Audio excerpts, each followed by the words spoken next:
What is up, everyone? Welcome to this week's episode of the Dense Pixels Podcast. I'm your host, Brad, joined by my co-host, Micah. Hey. And Terrence. What's up? I'm eating again, so don't mind me. Again, just lean away from the mic and it'll be okay when you're chewing.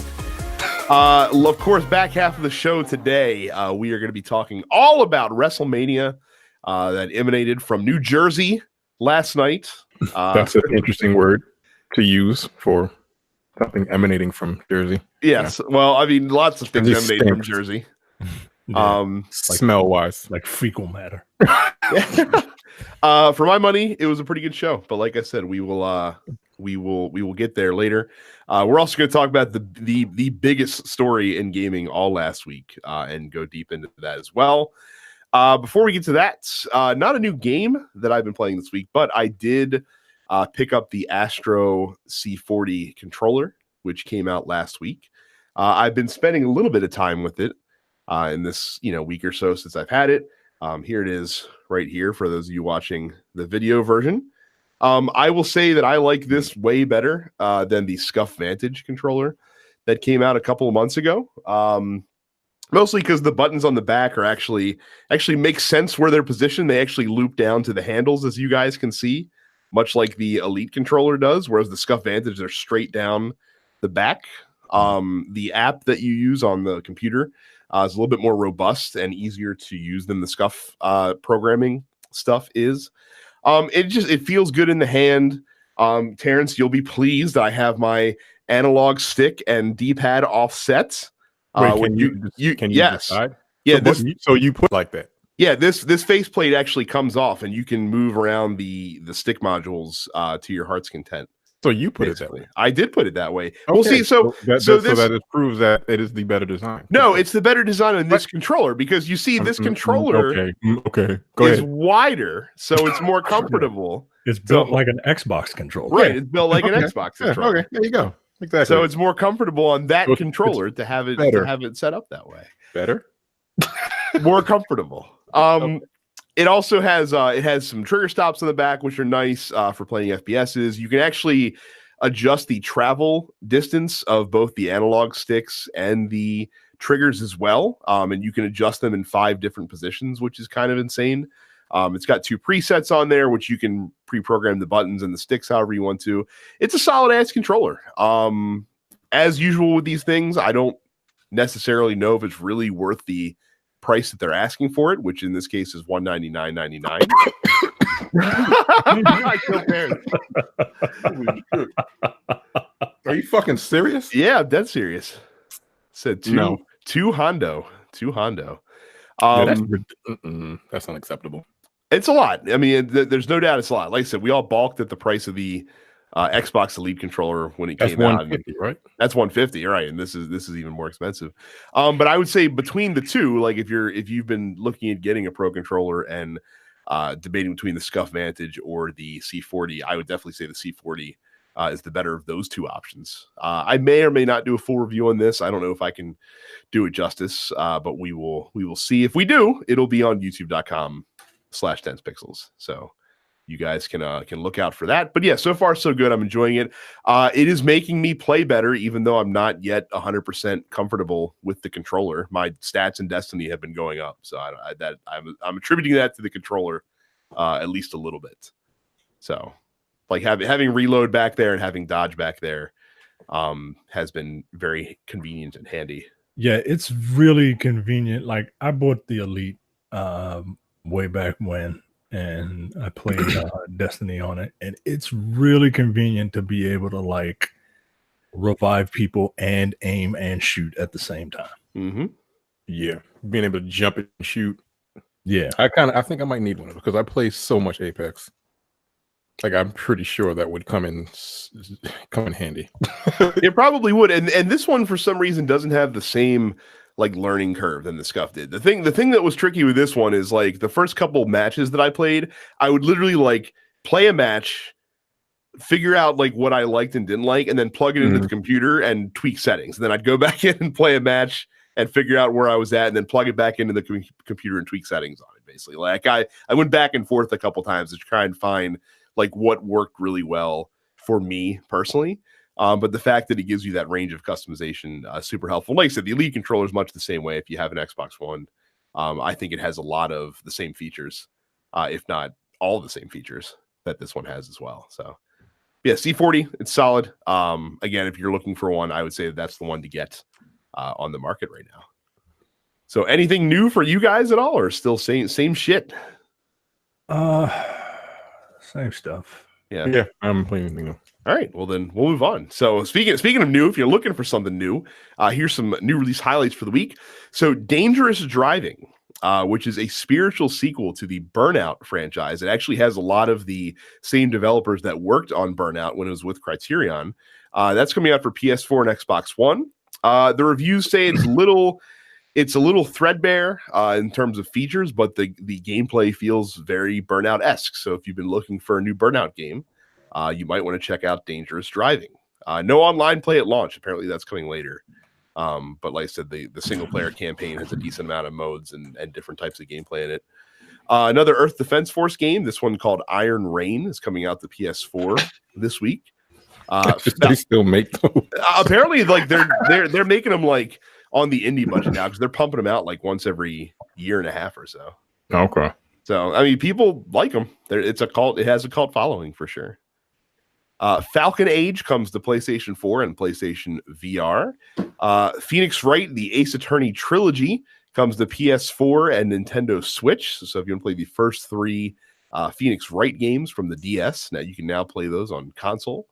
And our pick for the week, obviously, is going to be Airport Simulator 2019 coming to PS4 and Xbox One. Because if there is a job in this world, this company is apparently going to make a simulator game for it.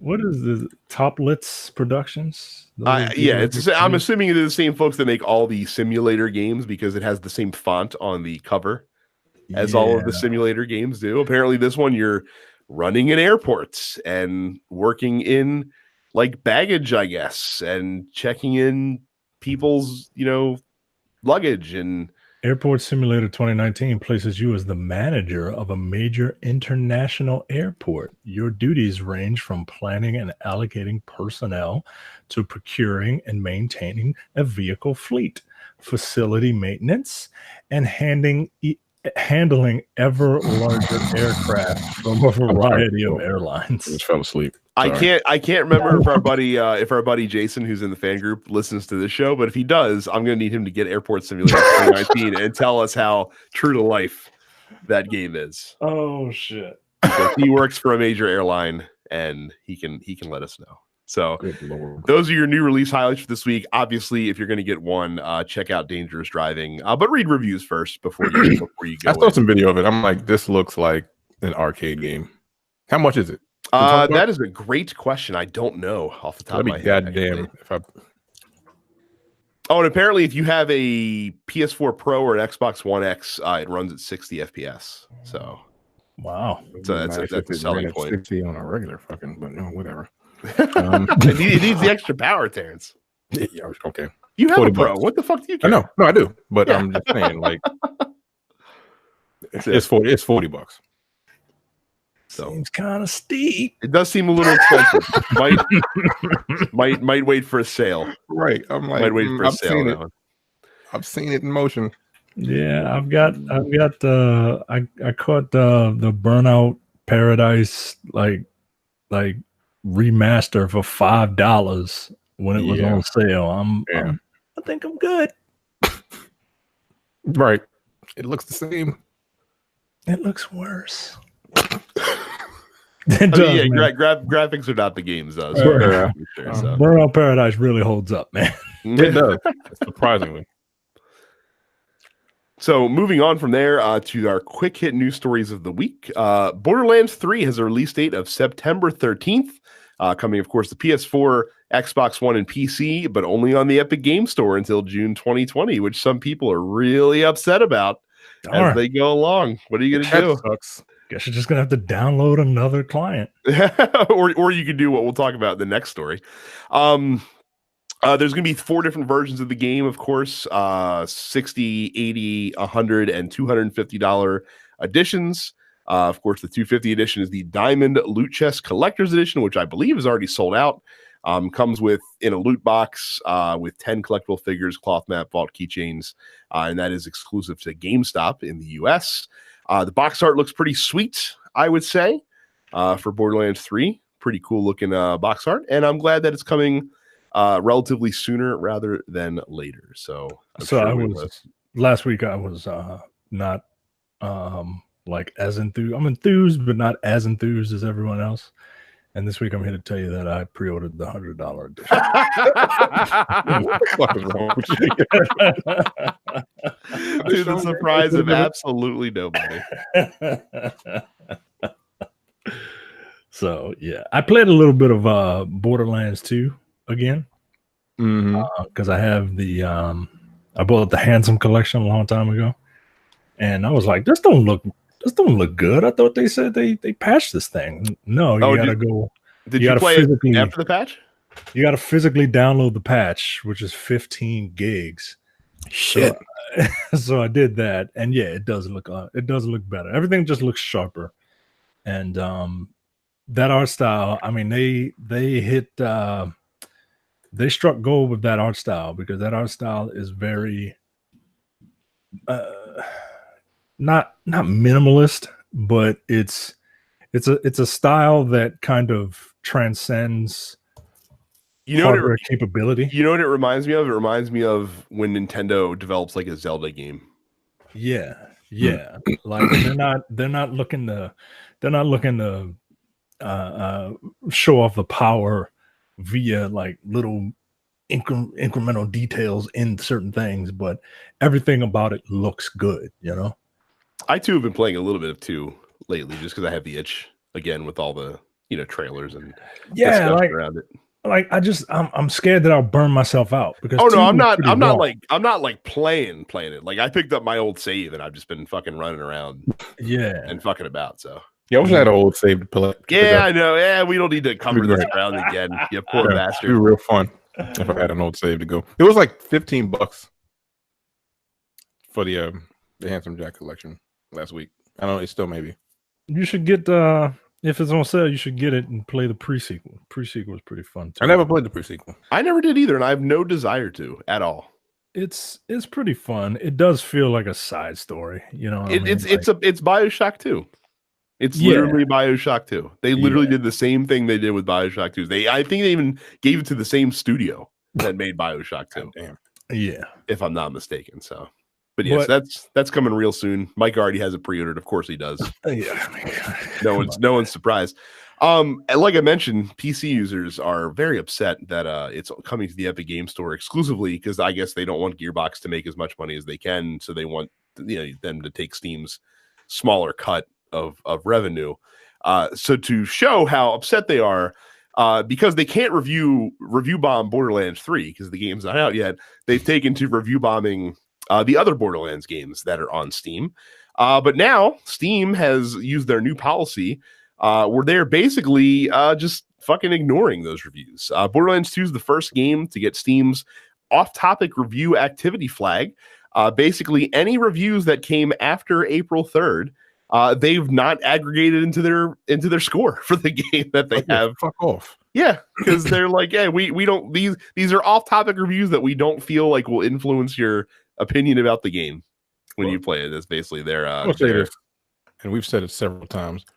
White men are fucking stupid, because it's just them. Like, we don't give a fuck about that nonsense, man. Like, yo, talk to your people, John, please. I'll bring it up at the next meeting, please, because they're getting on my goddamn nerves. Like, for real. I mean, I understand. I think the Epic Game Store is like missing a lot of just. It is, and that will probably be added into later. But like as it stands now, it's super bare bones. That's why people kind of hate it. That's why people are upset with it, because it's new, and literally Epic put out what is called in the business world a minimum viable product, where it functions. It does the basic functionality that it can do with no bells and whistles. And like Terrence said, that stuff will be coming down the road. But people are upset in the meantime that they can't get all the features that Steam has for their games that they want to play. And again, I'm sympathetic to that, but again, I don't think your qualm is with Epic though. Your qualm should be with Steam. Like if you want to play your games on Steam, tell Steam to be more competitive with the Epic Game Store revenue sharing. Right. I just don't I don't know. But I don't think user reviews should be a thing either. I really don't. I really don't. Or they could be a thing, but like they shouldn't be like aggregated and then they don't give it an aggregate score. Right. And held up next to professional critic scores. Micah, you can't get people to read a professional critic's review. You think you're going to get someone to skim through 100 user reviews if they don't have a fucking star rating next to it? Look, that's what I'm saying.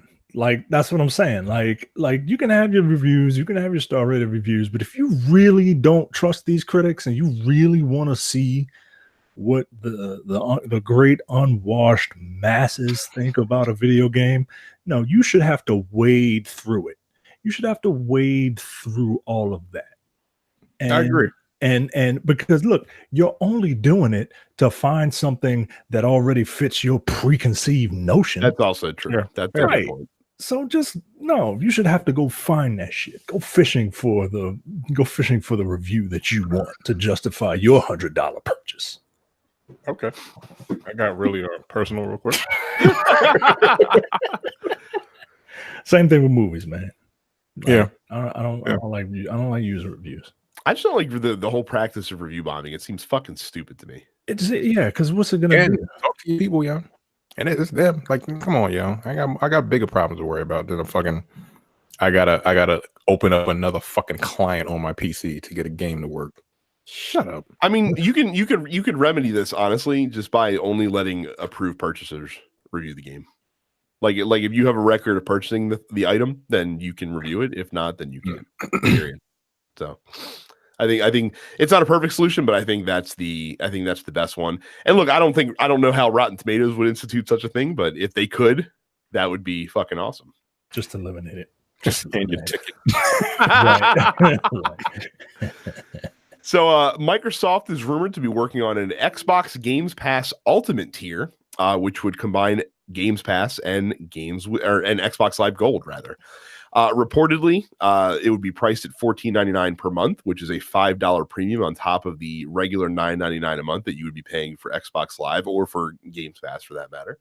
And I'm assuming that they would probably have some sort of annual version as well, if you wanted to save money that way as well. $6, $50 a year. 60 a year. 60. You get like 80. I mean, you can make it 120 and it's still a hell of a deal because doesn't make it like 100. Yeah, isn't Games Pass like can you buy that in more than 1 month increments? I think so. Okay. Maybe. It's possible. I'm not sure. Here we go. So apparently according to the article that we're reading here on Polygon, to do Games Pass monthly and get Xbox Live for a year would cost $180. So like if they could combine the two services, $100 sounds like a good number for what they want to do. So yes, that might be coming soon, and it makes sense. It's rumored to coincide with the release of the digital only Xbox One SKU that's supposed to be coming next month. I think that was reported. So Fallout 76 back in the news. They once promised that they would never sell pay-to-win items in their real money shop. Well, their players are saying that they have gone back on that promise. Apparently, they have added repair kits into the in-game store, which allow you to patch up your armor so that you can keep it in use, basically. And now they're selling those for real money. And so fans of the game are saying that they went back on their cosmetic-only, no pay-to-win promise that they made when they first started the game. Yeah. So, I don't even know why people are still playing this fucking game. I mean, look, it's getting fixed. The launch was really bad, but it's been being repaired, as most games like that tend to be. And they had a nice time outside of the limelight, thanks to Anthem. They were like, God damn, thank God these niggas fucked up.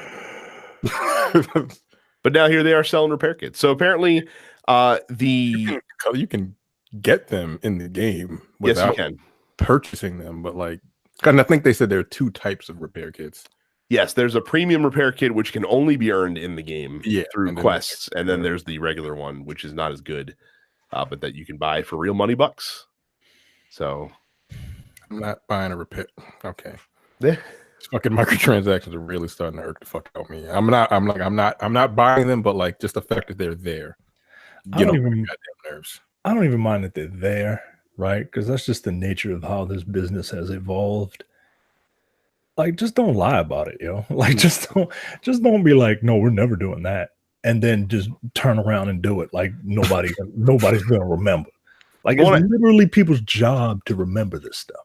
Well, I was laughing because like you can make the argument that like these repair kits and this point came from Jim Sterling released a video this week about this. So you can make the argument that repair kits are not pay to win because they're not. Like they're just, they're helping repair your armor. It's not giving you a leg up in the game, or it's not giving you like a power advantage in the game.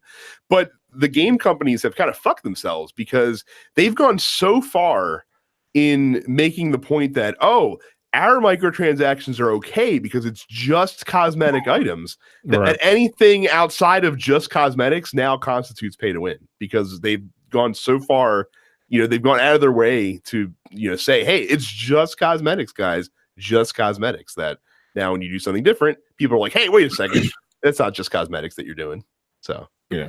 But if a game is just PvE and it has microtransactions that aren't just cosmetic, is that really pay to win? Well, Fallout 76 is not just PvE. There is a PvP. No, it's PvP. I know. In the game, terrible PvP element. Yeah, well, that's true. But but I'm saying if it were just a PvE game, and it's got like microtransactions where you can buy like better armor or whatever the fuck, would that be considered pay to win since you're not technically playing against another player?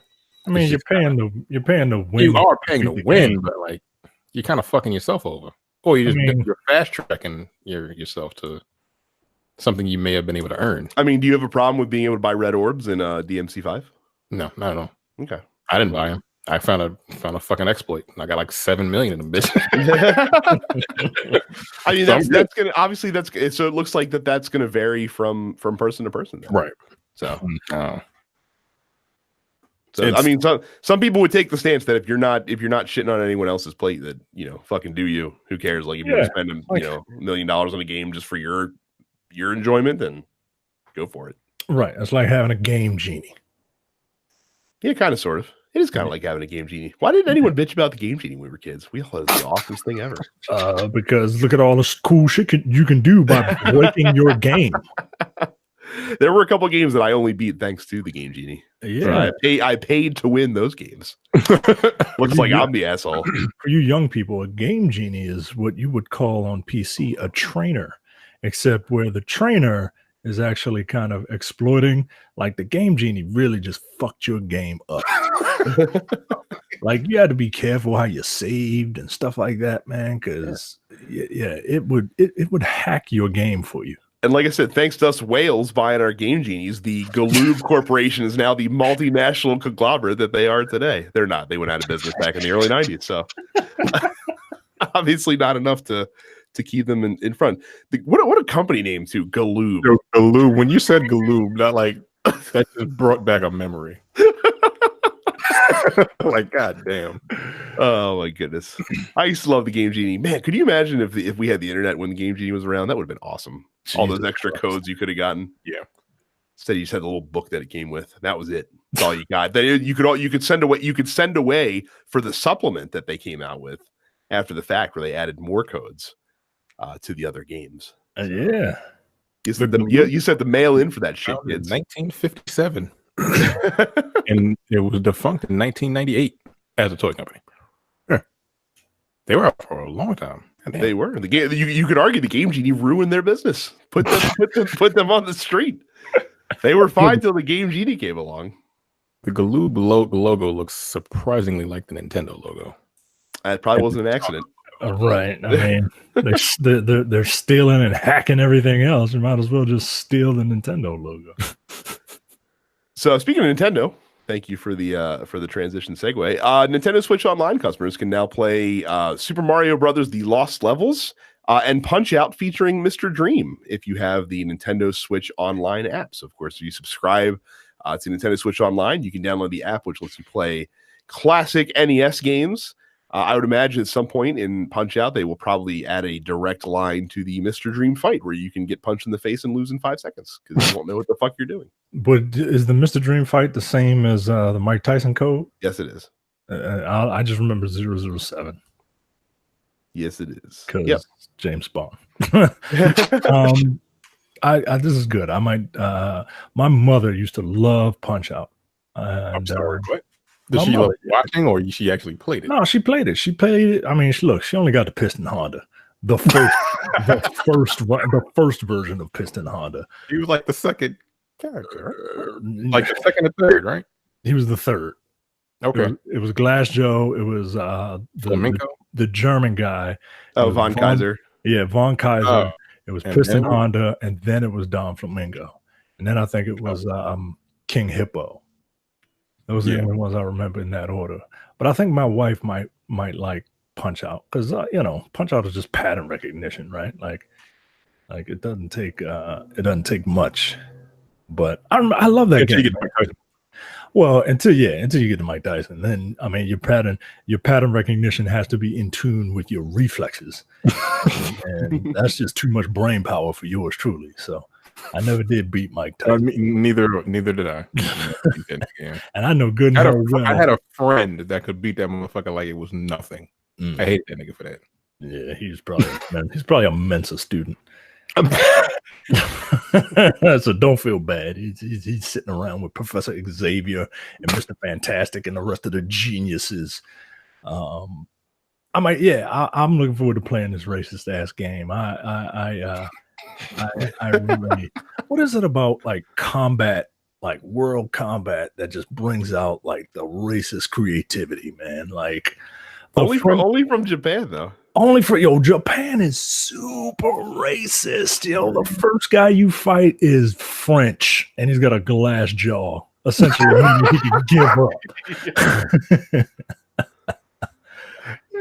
Okay, Piston Honda, and you could tell the Japanese made this because Piston Honda, while he was the first one, like you fight Glass Joe, he's all schlubby and shit. You fight Von Kaiser, okay, Von Kaiser looks kind of cool. You fight Piston Honda's built like a goddamn fucking arms is huge and shit. Like Jesus Christ, dude. They were big Ricky Steamboat fans back in the day. Yeah, man. Like they modeled him after it. Perfectly coiffed hair and shit. Like, all right, yo. All right. Was Piston Honda the one where you can mess up his hair? I don't think so. No, that was Don Flamenco. Don Flamenco. An arrogant Spaniard. All right, yo. All right. like you really firing on all cylinders with these Soda Popinski. All right, yo. So Apex Legends had themselves a week last week. They put out patch 1.1, which was supposed to add a number of quality of life changes, and instead popped a bug in the game that reset every player's progress that they had made in the game to that point. Yeah. So it was only for a few hours though. Oh, it was only they got to fix that quickly. Good for them. Fixed it in the same day. Good for them. Yeah, and fixed it within 24 hours. There was a momentary like they literally had to take the game offline. Yeah, they shut the servers were down. They were like, nope, fuck that. We taking the servers down, and they got it fixed the same day. So while it was fucked up, yeah, they fixed it. I didn't leave when I was able to get back on, all my stats were still there.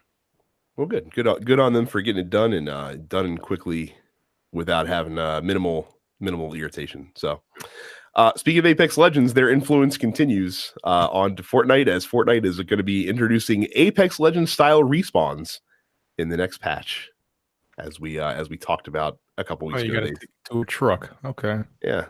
Wow. Fortnite, they are shameless. I mean, this is the epitome of American creativity right here. just steal everything else that works, man. So apparently you have to go, like Terrence said, you have to go to the reboot van, and which is always a risk because using the van will make the horn honk on the van, and it sends a column of light into the sky, letting surrounding players know how many. You mean like the column of green that just shot into the sky? Right. when you're no, the column of green is there, but then you just see a fucking drop ship just come out of nowhere. So you know someone's dropping their home back off, and it makes a lot of fucking noise. So you know exactly where they are. Terrence, this seems completely different than the respawn mechanic in Apex Legends to me. This seems like a wholly original idea that they should not be given any scorn for whatsoever. Fortnite ain't shit. They really ain't. What the fuck? Look, Apple didn't stay on top by just fucking doing their own shit. They saw what everybody else is doing. They're like, let's Appleize this stuff. Yeah, let's Appleize it. Let's just do what they do and then but put it in our look. Wow. So that's fun. Look, you can either fucking watch them. You can get PUBG'd or you can stay on top. Yep. So maybe PUBG had copied off of Fortnite a little bit more. Maybe they wouldn't be as forgotten as they are right now. No, but Fortnite decided. I mean, PUBG decided they want to do their own like microtransaction shit, and people didn't really take to it that way. So, yeah. And because you had to pay $30 for the fucking game forever. Yeah, and it's still. I think that shit still might be in early access. Fuck off! Like, come on, yeah. Yo, Fortnite. I was at a funeral this past weekend, and I'm sitting in the pew, and 2 rows ahead of me, this little kid on his cell phone, and I'll be damned if he wasn't playing Fortnite during the damn funeral. On his phone, yo. How old was the kid, Micah? He was trust me, he was like their demographic. You know what I mean? But I'm just like it's amazing. Like I love video games, and I am just completely out of it when it comes to Fortnite. I was in Walmart a couple days ago. I don't know why. I don't like Walmart, but they have like Fortnite branded everything, like Nerf guns, shirts. So I was like, what the fuck is going on? This is insane. Everybody doing them stupid floss dances and shit like that. Like, wow, yo. I hate getting old, man. Like, we didn't have like a phenomenon like this, right? Sure we did. But to us, it wasn't a phenomenon. It was just a thing that happened. Yeah, I guess so. You know what I mean? It's just a thing that these kids like. Yo, don't get old, man. God damn. So, moving on from there, before we get to the big video game topic of the week, don't forget to go to youtube.com/densepixels and click the red subscribe button and ring the bell icon. We post this podcast in video format on there every week. If I do Let's Plays, it's on this on the YouTube channel, and whatever other content we produce in video form goes up in there as well. So again, youtube.com/densepixels.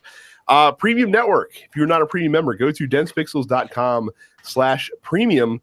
For some reason, because Tiara, friend of the show, decided to introduce a friend of ours to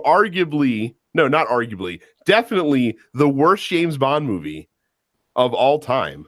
There was a groundswell of interest in going back and listening to the Die Another Day podcast that we did on the Men with the Golden Tongues, and I went back and listened to it, and it was a fantastic episode. So if you want to hear a movie just rightfully and righteously getting shit on for 2+ hours, go sign up for premium today. Again, it's $5 a month, $50 for a year. We just released the Tournament of Villains episode for the Men with the Golden Tongues last week, which also was a great time. You get the Look Forward Political podcast. You get the Airing of Grievances with Jay and Micah. And you get No Time to Bleed, which I know at some point we're probably going to have to record a new episode because it's been a while. Yes. So, but yeah, like I said, over 300, maybe at this point, over 400 hours of content, honestly, could be. We haven't counted in a while. Is already available for you there. And there's more coming every single week. So again, densepixels.com/premium. Sign up today. And after watching that movie and then listening to that episode, I wish I had watched that movie earlier so I was on that episode to join you in the hatred of that fucking movie. Yeah, that movie is terrible, yo. Like, it's awful. But yeah, it's a great episode. It's really fucking funny. I like, do want to hear Brad get angry outside of this show. Oh, he was so fucking pissed because the movie sucks. That's why. I can't believe she showed that to you before anything else. You know. I can't believe it. So, But then I watched the GoldenEye. I'm like, I don't like this either. So I think you were tainted by you were Die tainted, Another man. Day. Yeah, you were tainted. Don't forget Spectre. And sure, and Spectre too. Boy, you just watching all of them in the wrong order, man. Like, god damn. I don't think I like James Bond. I don't know. I feel like we got to get you Casino Royale and then one Connery. And I feel like we got to at least try it. Okay. So probably not. Yeah, look, you see, I was quiet because I know. I know. You ain't watching it. And finally, from the 60s, Sean Connery. I'm good. Finally, we are not the only show in the TMP Studios network. You got the Nerd Apocalypse, you got Black on Black Cinema, and you got Coming Distractions. Subscribe to them all wherever you get your podcasts. Let me say a quick programming note. We recorded the upcoming episode of Black on Black Cinema. Y'all gonna want to listen to that one. Yeah, it's one of the funniest things we've ever done, based off of one of the stupidest movies that has ever been put to celluloid. So I have to ask you guys a question. The 3 stars of this film that you guys just reviewed, one of them was Jim Brown. Yes. One of them was Richard Roundtree. No. Jim Brown, Jim Kelly, and God, I've never heard this nigga's name. What the hell? Fred Williamson. Williamson. So my question to you is, why and what era was this movie from? This was 1974. Okay, why was the future quarterback of the Buffalo Bills on this blaxploitation movie from the 70s? Shut up. Because when you say Jim Kelly, that's the only Jim Kelly that I know. Not gonna lie. So our main topic this week, of course, the industry was ablaze last week with the I can't talk apparently. Jason Schreier Kotaku expose on the development of Anthem and the just kind of crazy conditions at the Bioware studios as far as stress levels, the wild development of the game where things were changing on a huge basis. The game went through many different permutations. Really, the game that we got at launch was the product of about 18 months worth of work. The fact that it was just a rough ride. It's the second straight game that they've had that came out with this. So we'll tackle this in a couple different ways. We'll start first, of course, by talking about the article specifically, which me and Terrence have both read, and Micah is at least aware of its contents so far. And look, as rough a launch as Anthem had, this sure does explain a lot of it. Yep. Yeah. It really does. It explains to me that BioWare is got some fucking problems. I mean, well, and again, it goes to a larger problem in the industry itself. But like the industry darlings, BioWare, they're really not. Well, they're cracked up to be. It reminds me of a quote from a great man, a Gotham gangster named Rupert Thorne, who once said, in relation to Harvey Dent, district attorney of Gotham at the time, "The brighter the picture, the darker the negative." And truer words have never been spoken. Because good God, yo. So there's a lot of really, this is just what they do. There's a lot of really surprising stuff in here. The anecdote that I found, not amusing was the wrong word, but the fact that they were like, man, the fact that Dragon Age Inquisition was not a total failure really fucked us. Right. I was like, yo, what the fuck? How do you, like, they wanted it to fail.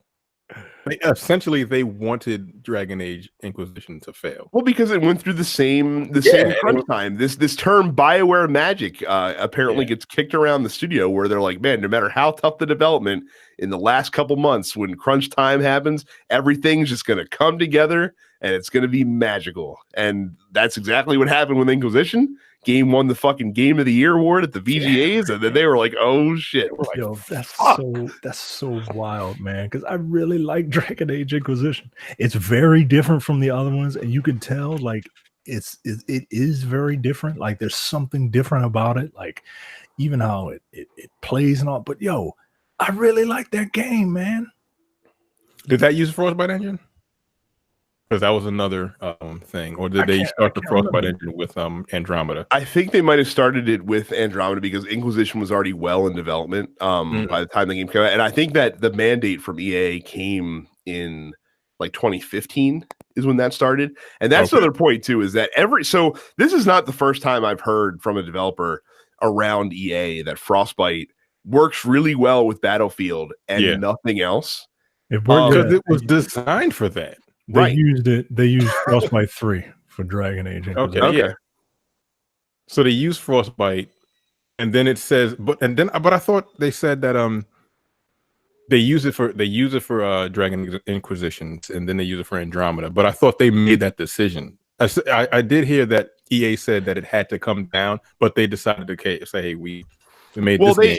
So they made that call because basically and I don't know who in the studio made that call, but essentially that was done because they saw the writing on the wall. Like they knew at some point that EA was going to start mandating it, because for EA it's a cost cutting measure. Like if you don't have to license an engine outside of the studio, then you can save a lot of money. And I don't know if you guys know, licensing like Unreal or something like that costs a fuck ton of money. Like you're paying Epic a pretty considerable amount of cash to license that engine for your game. So obviously that's a huge I've seen like indie games use Unreal because it's a percentage of revenue. It's not a flat dollar amount. It's a percentage of your revenue. So if you make a massively successful game, that's a lot of money going. I think it's something like fucking 5% or something like that. Yeah. Well, maybe they need to make the Bioware engine, because apparently the fucking Frostbite engine just it ain't doing them no fucking favors. Not at all. or anybody else for that matter, because it's they're not the first. Dice. They won't be the last. There's a term that from Dice that know how to use a goddamn thing, and they still like, okay. Well, and then there's other stories in here about folks having stress, what they call stress casualties, which is people just getting so overwhelmed and broken down by work that they just leave the studio for weeks at a time or forever, months, or just don't come they back. Decide not to come back. That they pulled folks that were, because they needed folks that were familiar with Frostbite to work on FIFA, because FIFA's EA's cash cow, it's their moneymaker. So they have people, the people most familiar with developing on the engine just aren't in the studio for a number of months because EA had to pull them up to go work on FIFA basically and stuff like that. It's just a really crazy and wild situation.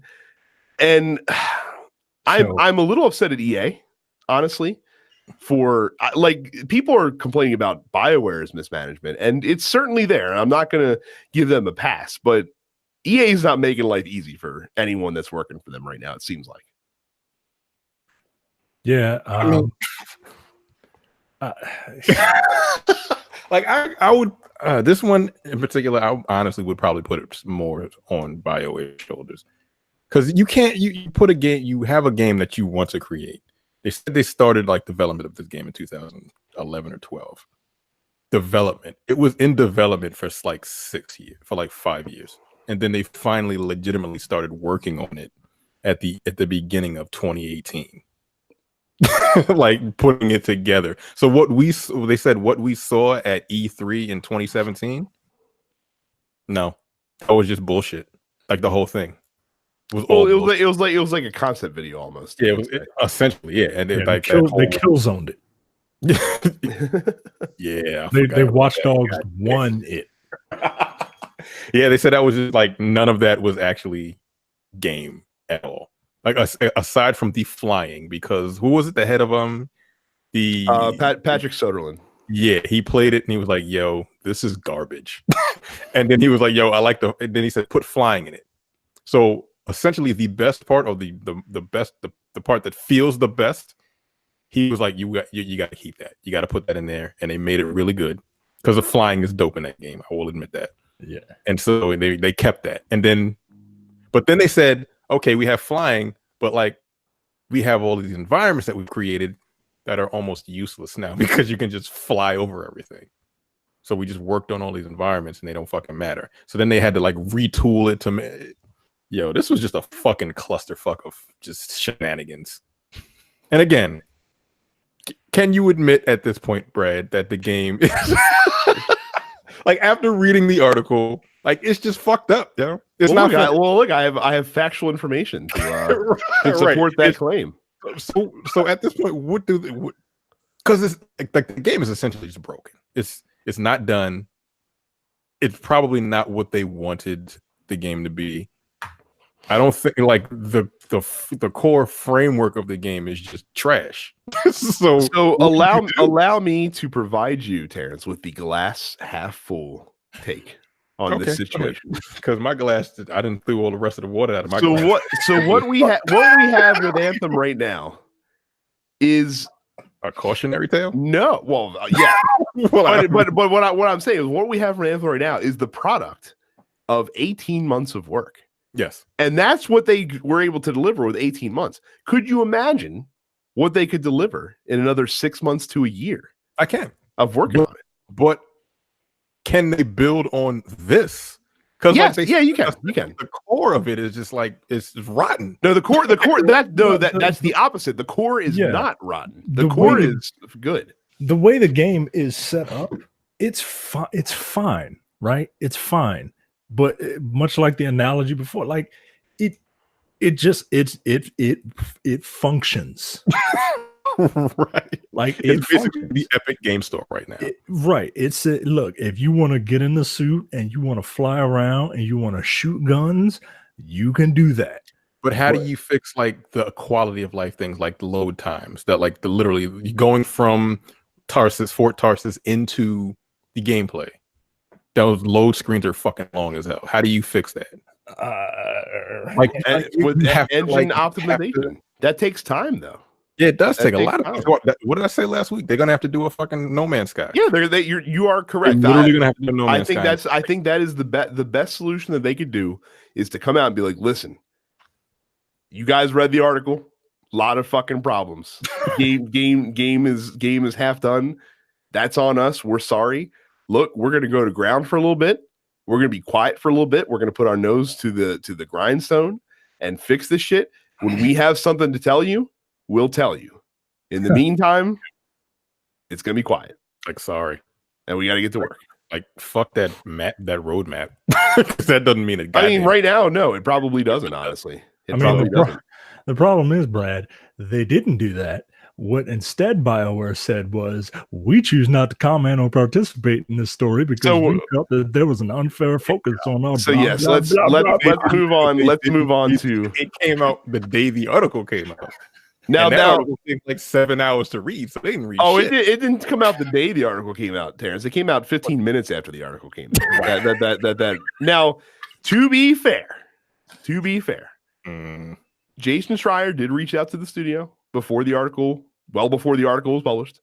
He gave them a bullet point summary of the stuff that he was going to be talking about, gave them a general overview of what the article was going to be commenting on. He probably told them specific things that he knew and stuff like that because he wanted to give them a chance to comment before the article got published. So it's not like they were just flying blind. You know what I mean? It's not like they were just like they had this response pre-typed and no matter what the article said, this is going to be the response because we're assuming this is what he's going to talk about. They knew what was going to be in the article. I'm a little irritated with people.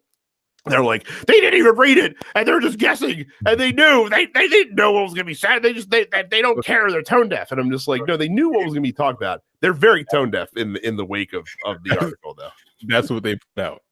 That's for fucking sure. Yeah, basically, BioWare's response was they didn't want to participate in the article because they said it unfairly singled out members of their management and their leadership, and they don't feel that it's helpful. Taking down people is not healthy for the industry. To which I say, look, ain't thinking about it.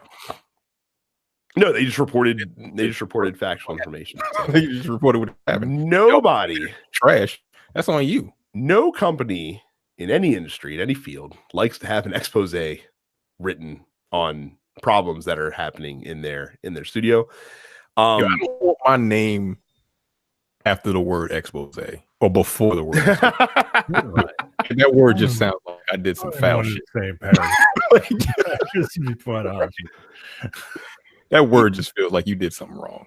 Saying that you don't see the value in this work is really fucking stupid.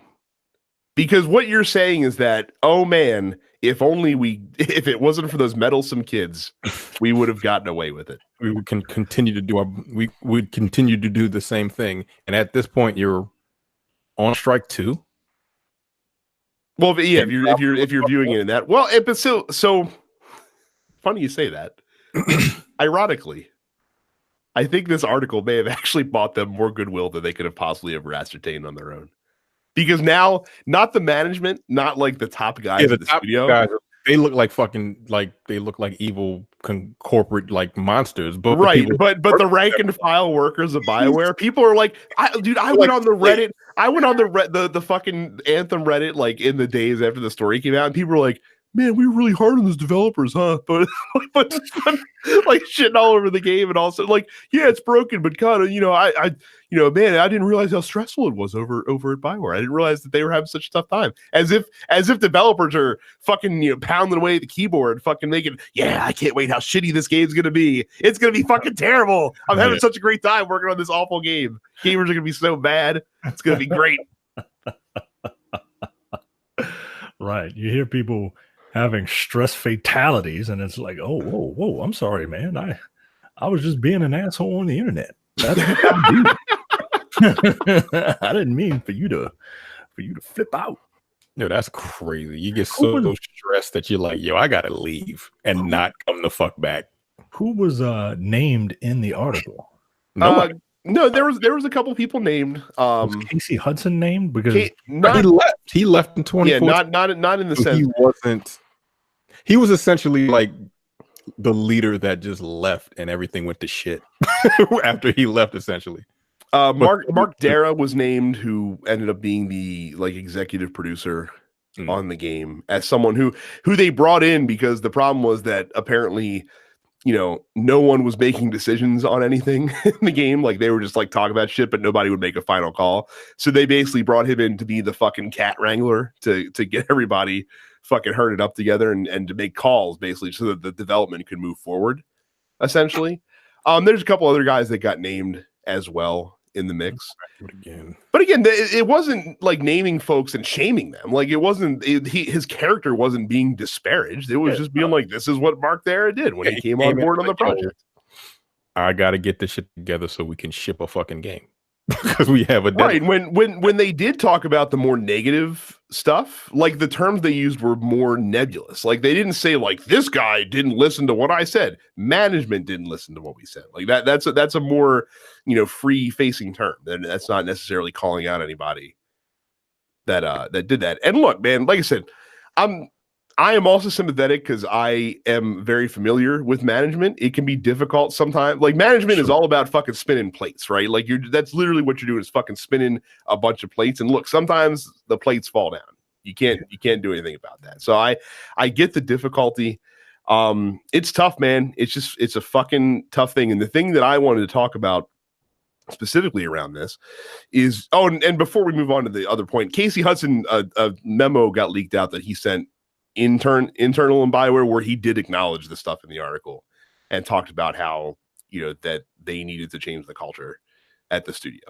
So who's the Billy McFarlane and Ja Rule of Bioware? I only know who one of those people is, and I don't know in which context you're speaking about them. So those two are the ones who created the now infamous Fire Festival. Oh, okay. Billy McFarlane is a professional charlatan. Oh, neat. And he robs Peter to pay Paul professionally. I see. Which is why like none of his shit gets off the ground. I'm just being funny, but like, well, no, honestly, I think. The way that this response, the way that the Bioware response is written, it makes it seem like, hey, you leave my friend Billy and Ja Rule alone. You know what I mean? Like, well, I think the problem that BioWare had, and we've talked about this before, those guys have never gotten to put out a game on their timetable ever. Think about the last couple games. So we just found out about Anthem was fucked for a long time. We know Mass Effect Andromeda was fucked for a long time. Apparently, Dragon Age was subject to fucking last minute crunch and a lot of last minute bullshit as well. We damn well know Mass Effect 3 got a condensed release schedule, let's say, for lack of a better term. We damn well know Dragon Age 2 got a condensed release schedule, let's say, for lack of a better term. Jeez. So what? Dragon Age 1 was the last game that they got to take their fucking time to develop. And it really shows that Dragon Age 1 plays completely different from all subsequent games. And it's the one that everyone loves. Look, I played it 6 times. Like, it's the one that I love. But I do think that their studio got to a point where this is just how we develop games. Like, we just kind of fucking shuffle our feet until, oh shit, we actually have to release a game. Damn, we better get to fucking work. And before, it never bit them in the ass. It always just kind of worked itself out. Like I said, they fucking talked about BioWare magic, whatever the fuck that's supposed to mean. And that's what it is. Like, everything will work itself out in the end. We all know people that do that shit, that don't fucking plan anything and are always procrastinating and behind the 8 ball. And they're just like, it's okay. It'll work itself out in the end. That's what BioWare was. It's like working at Kruger. Fucking Jesus Christ, Joe. Now, the thing that I wanted to talk about, though, in relation to this article is you would be very naive if you don't think that this is the way that things work at many other game studios around the world. For fuck's sake, we talked about last year, Rockstar bragging about 100-hour work weeks in the development of Red Dead Redemption 2. We hear stories about crunch all the time. We've talked about it in the show a bunch. I think this article... Yeah, it's a term, right? that they use in the industry.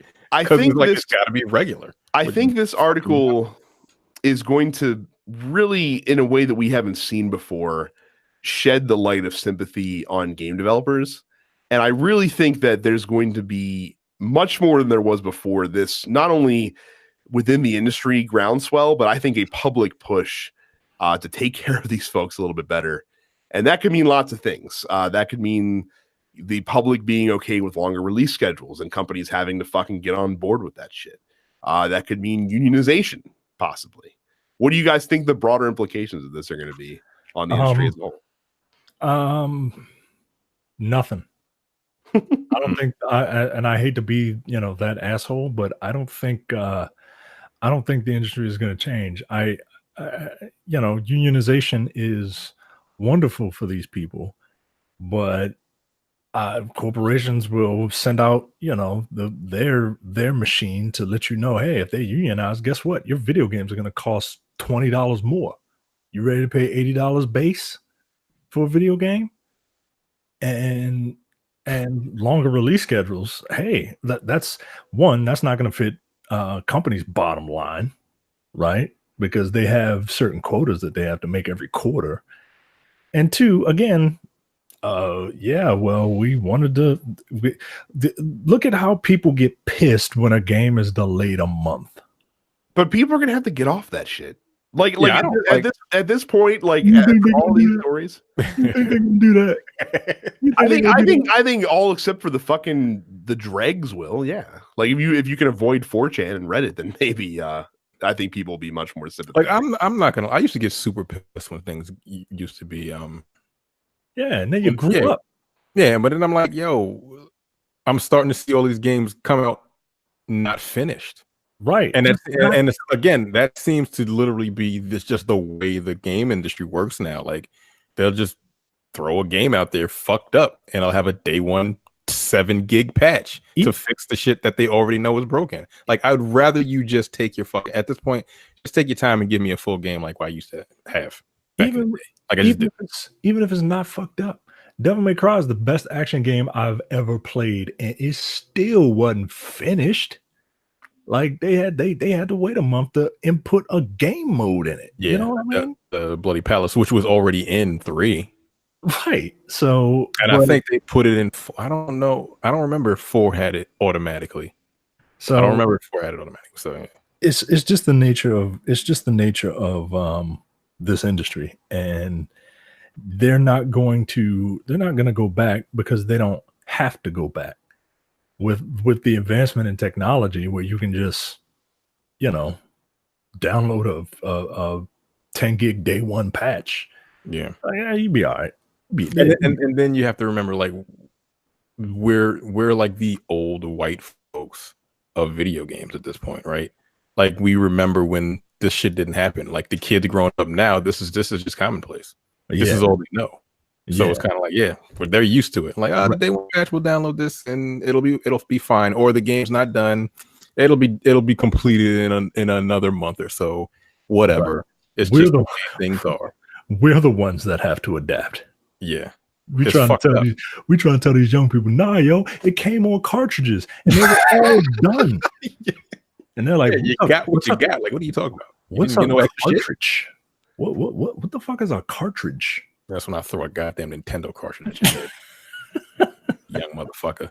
But no, it just you don't think that the industry is not going to move to change anything? Because this is not a tenable situation. I think they'll put out their like statements and say we're going to try to change the culture of such and such developer or whatever. But here's the problem. But then you're still gonna have deadlines that you got. I know, but the issue is this. So what to attract the best talent, you need the best mixture of, I guess, like clout and prestige, but also like good working conditions and benefits and stuff like that. There's going to come a point where like no programmer that's worth a damn, or no artist that's worth a damn, or no composer that's worth a damn is going to want to fucking work with these people anymore. I mean, look, unless look, here's how things will change. One, there's got to be some sort of strike, right? Like developers are just going to have to be like, look, no. Programmers just be like, nah, I ain't doing this. Right. Phones down, right? But here's the thing: those people essentially are contractors that work kind of paycheck to paycheck. So, and then you have scabs, like people who will do anything to work with a BioWare or an EA because that's the stuff that they saw coming up. The only other way that it'll work is if there's like an AEW for the video game world where they're saying all this nice shit. This is basically the WWE at this point. Right. I know, but the problem. So, Mike, you talk about like, oh, they'll just find somebody else if the good guy doesn't want to work there. Yeah, but there's a long tail of, all right, cool. You get the fucking scab who sucks, sure, and then your game sucks, and then people and like Terrence said earlier, BioWare has 2 strikes at this point. If fucking Dragon Age 4 comes out and it's shit, guess what? People aren't buying BioWare games anymore. Yeah. And that's like people like we joke that people like will fucking forgive anything to get the next game they want. But there does come a point where you're like, you know what? Tired of this bullshit. Like, I'm not doing this anymore. Yeah, look at me and Xbox. That's a great, it's an excellent point. Like, their first party is just trash, dude. Like 3 strikes, my nigga. Like, come on, y'all, you just failed this generation, and it's fucked up. But yeah, I can. If this actually may have been the best thing for Dragon Age 4. I don't know when the fuck that game is scheduled to come out, and for Anthem. Like again, like they can now go to ground, and people be like, yeah, we get it. Well, like, it took a year for No Man's Sky, right? So I look forward to firing up Anthem next year. Yeah, right. So like, what, January of next year? You get that? Yeah, but No Man's Sky also is a team of like 20 people. Yeah, like this is actually a big fucking studio. So. Yeah, it's a big studio, but are they going to let them use those resources to fix this game to make it what it's supposed to be? They're gonna have to. I mean, this leaving it, like abandoning it's not an option. It's not. Like, you may think it is. It's not. There's too much money invested into it. Just fucking up and leave it. But look, this is what I think is gonna happen, right? And I'm really not trying to be funny, right? Hey guys, we hear you. You got to go to ground. we want to rebuild Anthem. You got 6 months to do it.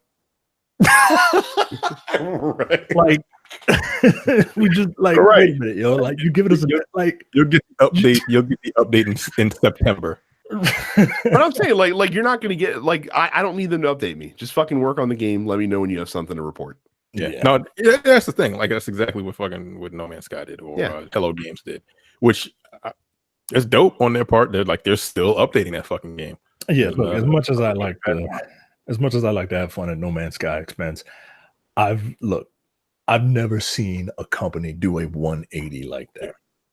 And that is I think the only other game, well, there's been a couple games in the last couple of years that have kind of risen from the ashes. It's No Man's Sky, and I think what's the Rainbow Six Siege? Mm-hmm. I mean, Destiny 1, you can make the argument did the same thing.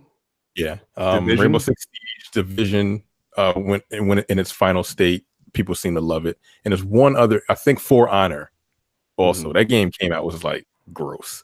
But then Ubisoft worked on that one too, and now that's a pretty decent game. I downloaded it when it was free. That's just not my cup of tea, but people seem to love that game too.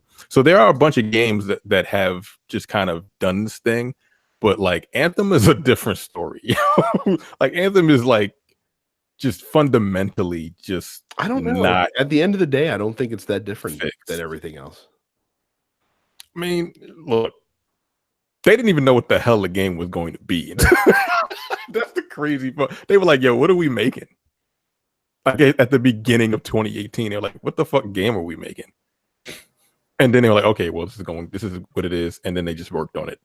The crunch time for the last 12, 13 months. Like, golly, that's got to be tough to literally not know what the fuck you're working on. Well, to sum it up, like I said, I salute you all, game developers. I don't know why the fuck you bother doing what you do. Yeah, I mean, look, thank you appreciate it. Thank you for stressing yourself out to the point of having nervous breakdowns so that I can play a game for a week and move on to something else. Like I really have like successes like Spider-Man. I wonder how the conditions are at Santa Monica Studios because God of War was amazing. I don't know, Yeah, pretty good. And Corey Barlog was like, "Yo, they made the game they wanted to make." And they worked on it for 5 years. Helps when you don't fucking have to talk about it for the first 4.5 of those 5 years, right? And just bam, this is what it is. So it's wow. Maybe that's the key. Maybe just shut the fuck up until 6 months before the game comes out, and then you can announce it and be happy. Yeah, I would rather that. Don't show me something and the end product is not what the fuck you showed me 10 months ago. Like it's all because of shareholders. That's the only reason why that shit happens. You know who's not a publicly owned company? Gearbox. You know who didn't have to say shit about Borderlands 3 until 5 months before the game comes out? That's not a coincidence. Yeah. At all. So we're gonna fucking shit up. Shareholders, old white men. Yeah, well. It's true. Always fucking up stuff. God damn. So before we get to Wrestle Talk, bit of housekeeping. Don't forget to go to densepixels.com/Amazon whenever you buy anything on Amazon, big or small. Join our fan group on Facebook, densepixels.com/fans. Follow us on social media at densepixels. Subscribe to the show wherever you get your podcast. Subscribe on YouTube, youtube.com/densepixels. And also, we are on Twitch. Terrence is Apparition 410, and Carrie is Suppets Carrie. So if you just came from video games, thanks for listening. We'll see you next week.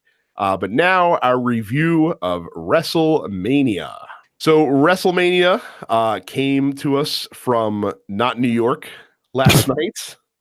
Wrestlemania weekend, of course, a fantastic weekend every single year, even though we watch 20 plus hours of wrestling between NXT and Wrestlemania and the weekly shows and the Hall of Fame ceremony. Since you guys did not watch NXT, I will quickly give my thoughts on that. Solid NXT pay-per-view. I really enjoyed the tag team match, though I saw a couple people like, that was the greatest tag team match ever. It wasn't the greatest tag team match ever, guys. Like it was a good collection of spots. It was very entertaining, but Revival DIY and Revival American Alpha are the two best tag team matches that I will ever see, and I will hear no other facts to the contrary. The other matches on the card were fine. Low key match of the night was actually Walter versus Pete Dunne, but only if you like that late 80s, early 90s style of WWE main event. It's like that's like the best version of that style match that you'll ever see. Yeah, I did see that. Yeah, so that was pretty cool. The main event was great. So of course, Johnny Gargano, Adam Cole had to be thrown together at the last minute because of the injury to Tommaso Ciampa. And look, I'm not criticizing sticking with the plan. Obviously, the plan from the get was from Gargano to win the championship from Ciampa, and they stuck with that. My issue is the same issue that I've been very consistent about because I talked about it last year when Roman Reigns had to eat 6 F5s before he finally could be pinned by Brock Lesnar. And that is, can we please hashtag protect finishers? For Christ's sake. Here's what Johnny Gargano had to endure at the end of this match.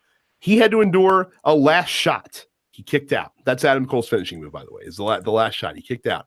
Mauro Ranallo made a big deal. No one's ever done that before in NXT. They made a big stink about it. Keep that in mind. So, endured last shot, kicked out. He took a Panama Sunrise, which is Adam Cole's finisher, I think back in like Pro Wrestling Guerrilla. Like they reached back into that bag, which Terrence is basically a Canadian destroyer, essentially. That's pretty much all it is. Kicks out of that. He took the high-low from Bobby Fish and Kyle O'Reilly. Kicked out of that.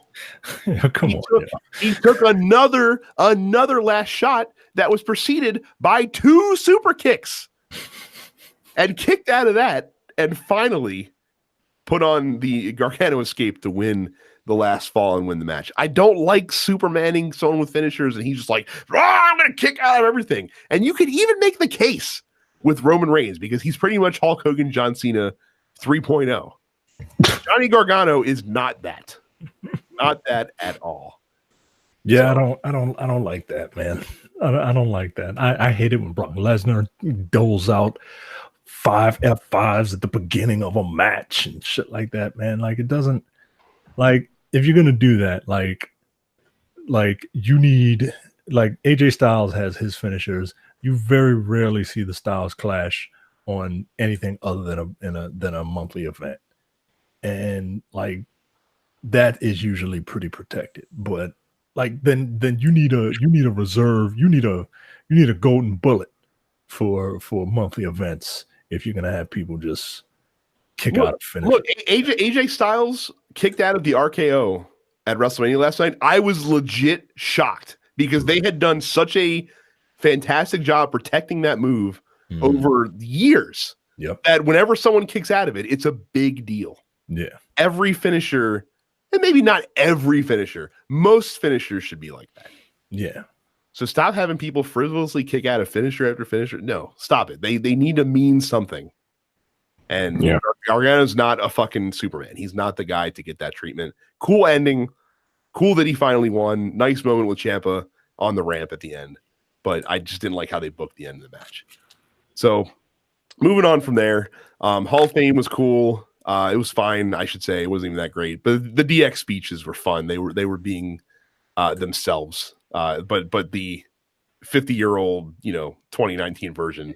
Yeah, I always find it very odd when these guys come out and do their old DX shtick. Like all of them are bald.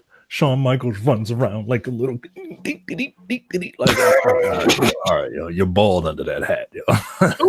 they properly old manned it. They the running gag was that they couldn't say Vince McMahon, like because he gets mad whenever you talk about him during the Hall of Fame. Yeah. But they parlayed that into them constantly saying Vince McMahon, which was kind of fucking funny. So it was fine. Bret Hart also got attacked by a fan, which was really bad idea. In general, like don't do that, but really don't do it when all of the other wrestlers are within 5 feet of the ring. Right. And then you ain't big, nigga. And then you do it to Bret Hart. Like Bret Hart is a lot of people's number one guy, yo. Not only that, but he is now like Bret Hart is in his 60s. He's a stroke survivor. He's a stroke survivor. He's a cancer survivor. Or cancer, whatever. Yeah. Good Lord. Like of all the people you're gonna do it to, you're gonna fucking pick Bret Hart. So that sucked. But yeah, don't do that shit, yo. You're not cool. doesn't make you cool. No. And like I said, he got punched in the fucking face by Dash Wilder on his way out of the arena. So yeah, people were chanting "Thank you, Dash" the next day. So we will quickly run through the WrestleMania pre-show. Tony Nese, who is a wrestler, won the Cruiserweight Championship from Buddy Murphy. Many speculating that Buddy Murphy to be called up to the main roster, considering he held the belt for a damn year, it seems like, consecutively without dropping it. Micah, you'll be pleased to know Tony Nese's finishing maneuver is a running knee into the corner called the running Nese. I do kind of like that. As much as I hate puns, like with wrestling, I give it a pass because wrestling is ridiculous. Let's see. Carmella won the women's battle royal. It was Sarah Logan got like the fucking monster run of all people. And she thought she won, but Carmella was actually hiding outside the ring, and she was the one who overcame. So she wins the uterus trophy, awarded to the winner of the women's battle royal. It looks like a uterus. I'm sorry, it does. It does. Yeah, it does. We saw the end of one of my least favorite runs of all time. The disrespect shown to the Revival, even as tag team champions, is rude as shit. Rude as shit. They had like, even once they won the belts, they were fucking jobbing out to NXT wrestlers on Raw every fucking week. And it sucked because the Revival deserve better. They're a great tag team. The most ignominious part of the run is the end here, where they see themselves as the losers, breaking the 269 match losing streak of Kurt Hawkins. As he and Zack Ryder are the tag team champions. I really hate the Raw tag team titles. I don't like what they're doing with the tag team division, especially on Raw. Like, it's better on SmackDown, but it's also worse because the same 4 teams are wrestling each other every week. But here you got the Revival, who are essentially the fucking brain busters. and what are they doing? What other tag teams are on Raw? The B team, former tag team champions. Oh God! Yeah. The Hardys, not really full-time. Matt Hardy's not a full-time wrestler at this point, so can't really count them. Yeah. Rude and Gable, a slap together tag team, and Bobby Roode should be wrestling singles. Both of them should be wrestling singles matches because Chad Gable's awesome as shit too. Yeah. God damn. That's it. Like that's what you got. That's your teams. So Jesus Christ, it's unfortunate. I don't gripe about booking too much, but I'm salty at how the Revival is booked. And then the Andre the Giant Memorial Battle Royal was some overbooked nonsense, basically. Braun Strowman won. Yeah, Braun Strowman won, of course. The whole match was getting it down, so it was just him and Michael Che and Colin Jost from Saturday Night Live getting their comeuppance at the hands of Braun Strowman. So, I mean, at least Michael Che did the smart thing and was just like, "Nah, I'm out." So, pre-show, not great. Let's say not a terrific pre-show. Fortunately, the rest of the card, this might be one of the better WrestleManias that we've. No, it is. It is. Like, don't listen to all them internet people. It is. This is one of the better WrestleManias in a long time. It's not gonna beat WrestleMania 17, but this was a solidly booked, solidly paced WrestleMania. Every match, the winner of each match was the right person to win that match. And I don't care if you're mad at match 14. I don't care if you're mad about how match 16 ended. Like every person, this was an excellently booked match, WrestleMania. And you know what? If it didn't have the stink of the pre-show, it was a pretty well-paced one. Like, well, despite the 5.5 hour runtime. I mean, look, Jesus Christ. It's 5.5 hours. Like, for WrestleMania, you need to get it to 4.5, 5. You know what I mean? Can we do 4? Like, can we just cap it at 4? I know we want to get everyone in on the card, but can we please do 4 hours? I mean, look, I'm willing to just not have a pre-show. That's fine too. I would be totally okay with, or no matches on the pre-show. Like you can have your pre-show, but no wrestling on the pre-show. Yeah, but no pre-show, no matches on a pre-show, and all right, get it to 5 hours at max. And max, like some of these matches, while I was entertained by them, just simply did not need to be there. Well, we'll start talking about it. But I agree with you, Mike, in that it was paced well. They made some really smart decisions as far as when certain matches went on and how long those matches lasted. That we'll talk about as the show goes on. The beginning of the show, not the best. Alexa Bliss is the host, who I like, but she wanted to show that she could have a WrestleMania moment at the snap of her fingers, and unfortunately, she decided to celebrate racism with the snap of her fingers.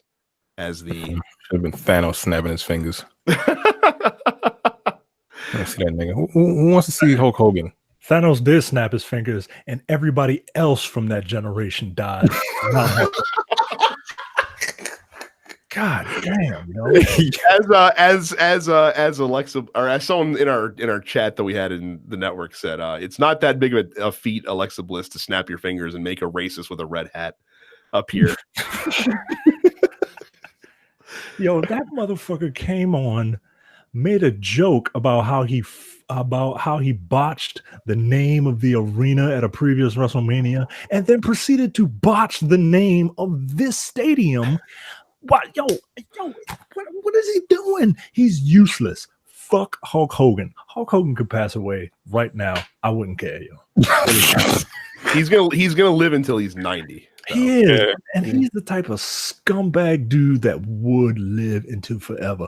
Wrestling has taken out Macho Man, Warrior, Roddy Piper, Jim Knight. It's taken out everybody except Hulk Hogan. That dude has a deal with the devil. That's why his skin is so fucking red. He's got a deal with the devil to live for fucking ever. He'll outlive Ric Flair. Oh, yeah. Ric Flair? Ric Flair almost died. Fuck you, Hulk Hogan. Oh, several times. He's died. Yeah, he almost died more than once. So now we get to the card. So I'd like to point out I correctly called this match opening the show. Their storyline reason for doing it was fucking hilarious. That was great. Like I was like, that was super clever. Paul Heyman comes down to the ring in a bluster in the midst of the Hulk Hogan Alexa Bliss nonsense, and he's like, "Listen," he's like, "This is crap.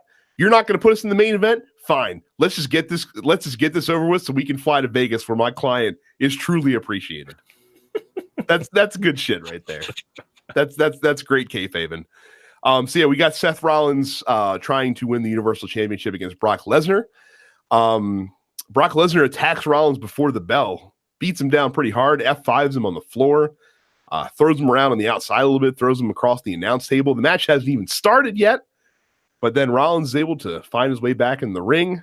The match starts. He eats a couple German suplexes, but then pushes Lesnar into the ref. The ref takes a tumble. He gets the field goal kick on Brock Lesnar, right in his balls.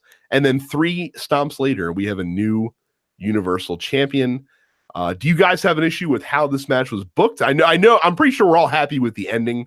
It's going to be cool to actually see the Universal title on Monday Night Raw again, which we don't ever get to do. Yeah, at this point. But do you like how they booked the match? Well, let's just say outright that we're taping this on a Monday while Raw is going on. I had Raw in the background, and things are happening that I won't talk about. Yeah, don't spoil. I'm going to watch this as soon as we're done. So, but yeah, I wanted. You know what? I am kind of happy with this because Brock Lesnar is not exactly like you can get a good match out of Brock Lesnar, but it just felt like really fast to me. And it felt like, all right, well, I'll kick him in the balls and then do my finisher 3 times and then it's over. Like, how long was this match? Well, do you count the shenanigans outside the ring? Itself was probably like 5 minutes. Yeah. If that. But it was another 5. It was another 5 of shenanigans. Yeah. Like it like it felt too short for something of this caliber, but at the same time, like I'm glad it wasn't like a 20-minute match. You know what I mean? I I don't was know. just waiting for the nut shot the whole time. Well, I Like, mean, they telegraphed it on Monday. They showed you he was going to do it. So I don't know. true. Yeah, you didn't watch Raw. Yeah, he did. He got him twice on Monday with it. So Oh, okay. So I was waiting for that because that's apparently that's the only way you can beat Brock Lesnar. So I was like, how are they going to work the nut shot into him winning this belt if he's going to win? And lo and behold, he knocks the ref out. I'm like, here it comes. So and then he proceeded to curb stomp him 3 times or whatever. I was like, okay, cool, because like I don't understand what's gained from having Brock Lesnar hold the title at this point. yeah, I mean, I think he's used. What the fuck is the point? I think he's used his power as a draw at this point. Like it's been 7 years, if you can believe it, of Brock Lesnar back in our lives. So, Wow. I guess it's old. Okay, Heyman comes out, Brock Lesnar beats the shit out of somebody, and then he doesn't defend it till the next pay-per-view. Till not even the next pay-per-view, not till the next like major pay-per-view. Like, come on. What point of it? Like he doesn't do anything for you guys. I don't get it, but maybe he makes more money for them than I realize. So, rumor is Lesnar's going back to fight MMA at least for one match, but we'll see. Like I said, Micah might know more than we do right now, so we'll see what happens. The next match, just a solid ass. This is just like, hey, we got 2 good wrestling dudes to put on a good wrestling match. AJ Styles versus Randy Orton. Solid match, good match. Nothing exceptional, I don't think. No, but I really did enjoy this match. But this is one of the matches that didn't need to be here at WrestleMania. Like I could see this on a SmackDown. Yeah, this is fine. It's fine to have this match. Look on the card. It is fine. But I mean, you could have shaved 15 minutes off of this one time. You know what I mean? Like I would have been perfectly fine with them just having the match right after their little war of words on the Kevin Owens show. So, Terrence, I don't think you've watched it, and I can't remember if they replayed it in the package that led up to the fight. They did not replay that line in the package that led up to the fight. So the whole thing is Randy Orton is making fun of AJ Styles because AJ Styles kind of came up in the indies while Randy Orton was, in the WWE, the place where everybody needs to be. And on a SmackDown, he was, he reiterated that, right? And he said something like, yeah, you were working in, gymnasiums while I was in these, billion-seat arenas or whatever. And AJ Styles was like, yeah, I was in the indies and you were in the WWE, but you were too busy getting suspended for drug tests. I was like, God. Yeah, you did tell me, like, you said you're too busy failing drug tests. Yeah, Brad did tell me that shit. Yo, I don't know. Nah, yo. That cuts a little too close, man. Too close. Said and the ending was cool.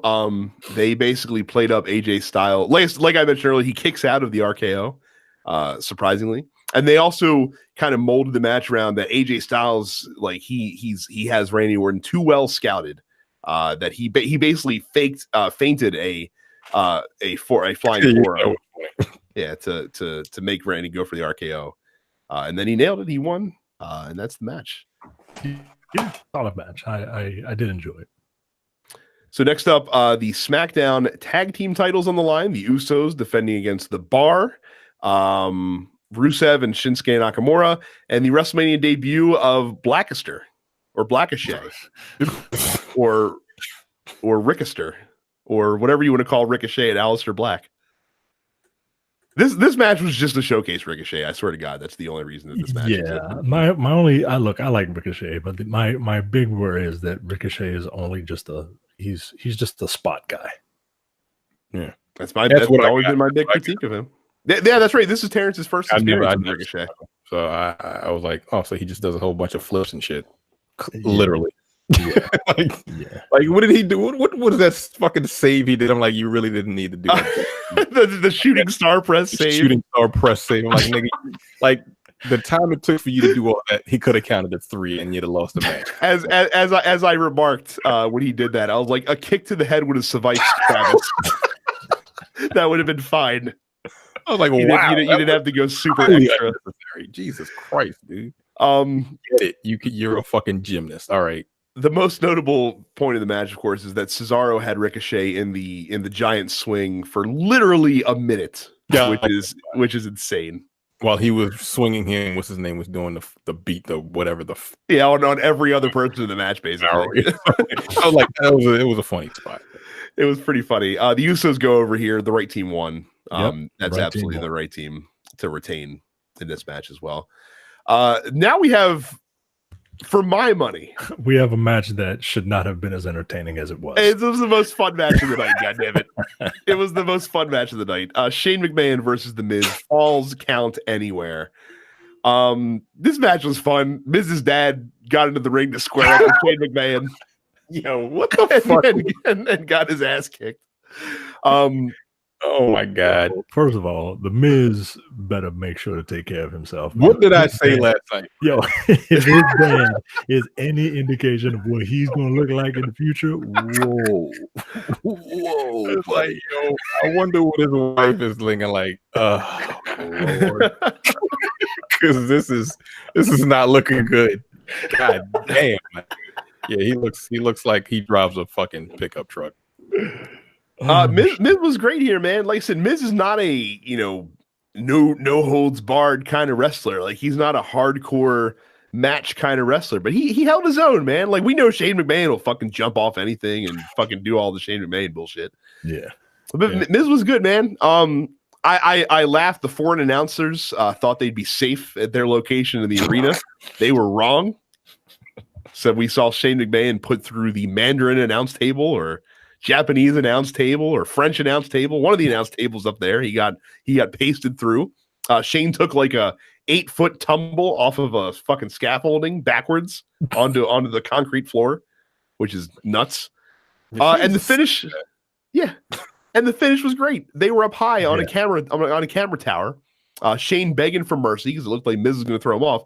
Miz decides to suplex him and Shane McMahon off of this tower. They fall about 10 feet or 12 feet onto a nice foam crash pad. And Shane McMahon ends laying on the Miz and the pinfall gets counted. So Shane wins. That shit was funny, dude. I was like, wow. Like that was a good. I love that little bit of like story. And look, maybe I'm overthinking it, but I love that little bit of storytelling of, here's this scrappy young guy from Cleveland who had to really kind of earn his place, and he's fighting to earn his dad's respect, and he's doing all this, and he's essentially the working man that made it to Hollywood, and he's doing all this and fighting this guy who comes from money, and he takes him all the way up, and he fucking lays him down with the fucking big finish, and guess what? The guy with the money still wins. Fuck you. I don't think you are looking too far. I think that's exactly what they're going for. Despite the fact that the Miz did everything right and did everything he's supposed to do, like Shane McMahon still wins and still gets to be an asshole. Great fucking match. And like I said, the most fun on the card for my money. Yeah. Next up was the women's tag team championships. Bayley and Sasha defending against Nia Jax and Tamina. Beth Phoenix and Natalya and the Iconics. Was surprised to see that Tamina and Nia Jax were fairly a non-factor in this match, I would say. The other three teams were the ones that were much more involved. And really, Beth Phoenix and Natalya and Bayley Sasha were the two teams that were getting the most in-ring time. Beth Phoenix looked great. I did not see a lot of ring rust on her, considering she hasn't wrestled in like 6 years full-time. Yeah. Very, very good. We got to see a top rope glam slam, which was cool. Fucking cool. Yo, Beth Phoenix is only 38. Yeah, she retired early. Really? Yeah. Oh. Wow. I mean, she's the youngest Hall of Fame inductee, apparently. So. All right. This match, look. I don't know if this is going to be controversial, right? I love that the Iconics. I do too. That was the absolute correct team to win the match. I love heel tag teams holding the tag team titles. Yeah, man. And they're so like their characters are so like adorably annoying. I love it. I love it. I love the Iconics.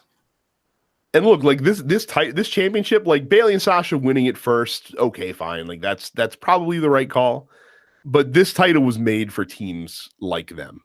Yeah, teams. Right. Like not two people. Peyton Royce and Billy Kay probably, and you never know, because as we've learned this weekend and for the last 10 years, fucking anything can happen in the WWE that you least expect.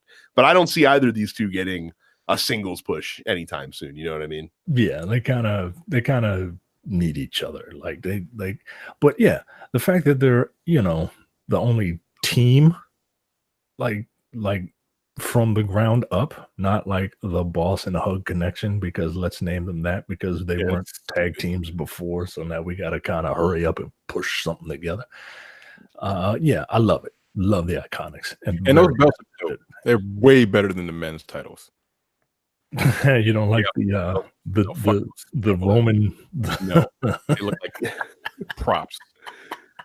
I hate those guys. I hate both of them. They just got different colors on the fucking belts. Like the women's tag team titles are dope. They cool. They look cool as shit.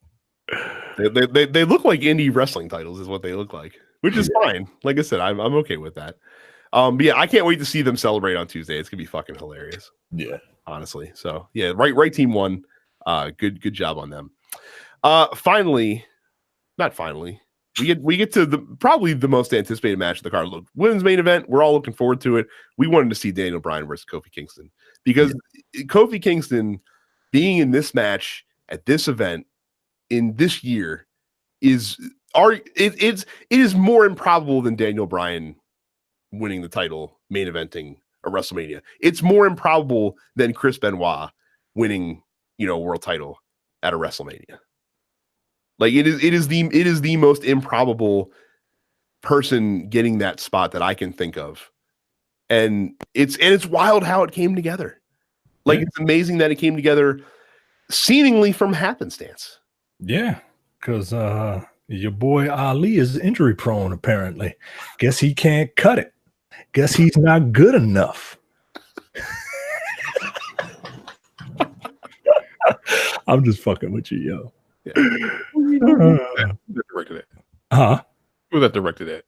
Oh, you know who was directed at. The one person who does not want a black champion, even though he wants a black champion. Nigga, what's wrong with you, yo?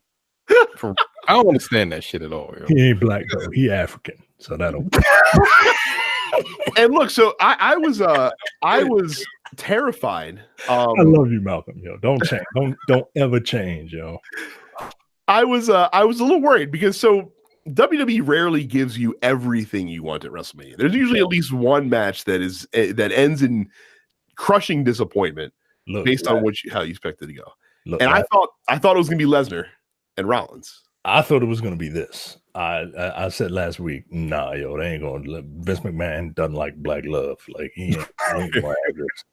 And I was legit like, and I was calling it right that Daniel Bryan would win, partly as a defense mechanism, so that I'm not disappointed when it actually happens. Right. But I'm usually wrong about when I call shit. So that's my like stupid superstitious brain saying, well, if I put it out there that Daniel Bryan gonna win, then maybe because of my bad luck, Kofi will win, right? And I mean, goddamn, this match was beautiful, man. What a match this was! Easily match of the night. Like no ifs, ands, or buts about it. It's not even a fucking competition. Like they had me believing, man. Like I'm like, yo. everything about this match was handled perfectly. Like even Woods and Biggie and Rowan on the outside was the exact right way. Like they were fucking. The New Day had his back the whole match when Rowan inevitably got involved. Like fucking Xavier Woods coming out of nowhere, diving off the ring steps. That it was a fucking great camera shot. Like I don't know if they planned on it looking the way it did, but it was fucking amazing how they pulled that shit off. Look, Daniel Bryan is one of the best 3 wrestlers to come along in this generation. Yeah. He is. He absolutely is. And not that Kofi had to be carried to a great match, but fucking let's just say Brian did his part. Yeah. Making this match fucking excellent because he was great in this entire match. Kofi was great as well. Like I said, I did not know what the outcome was going to be. I'm going to say that I didn't believe they were going to do it until they did it.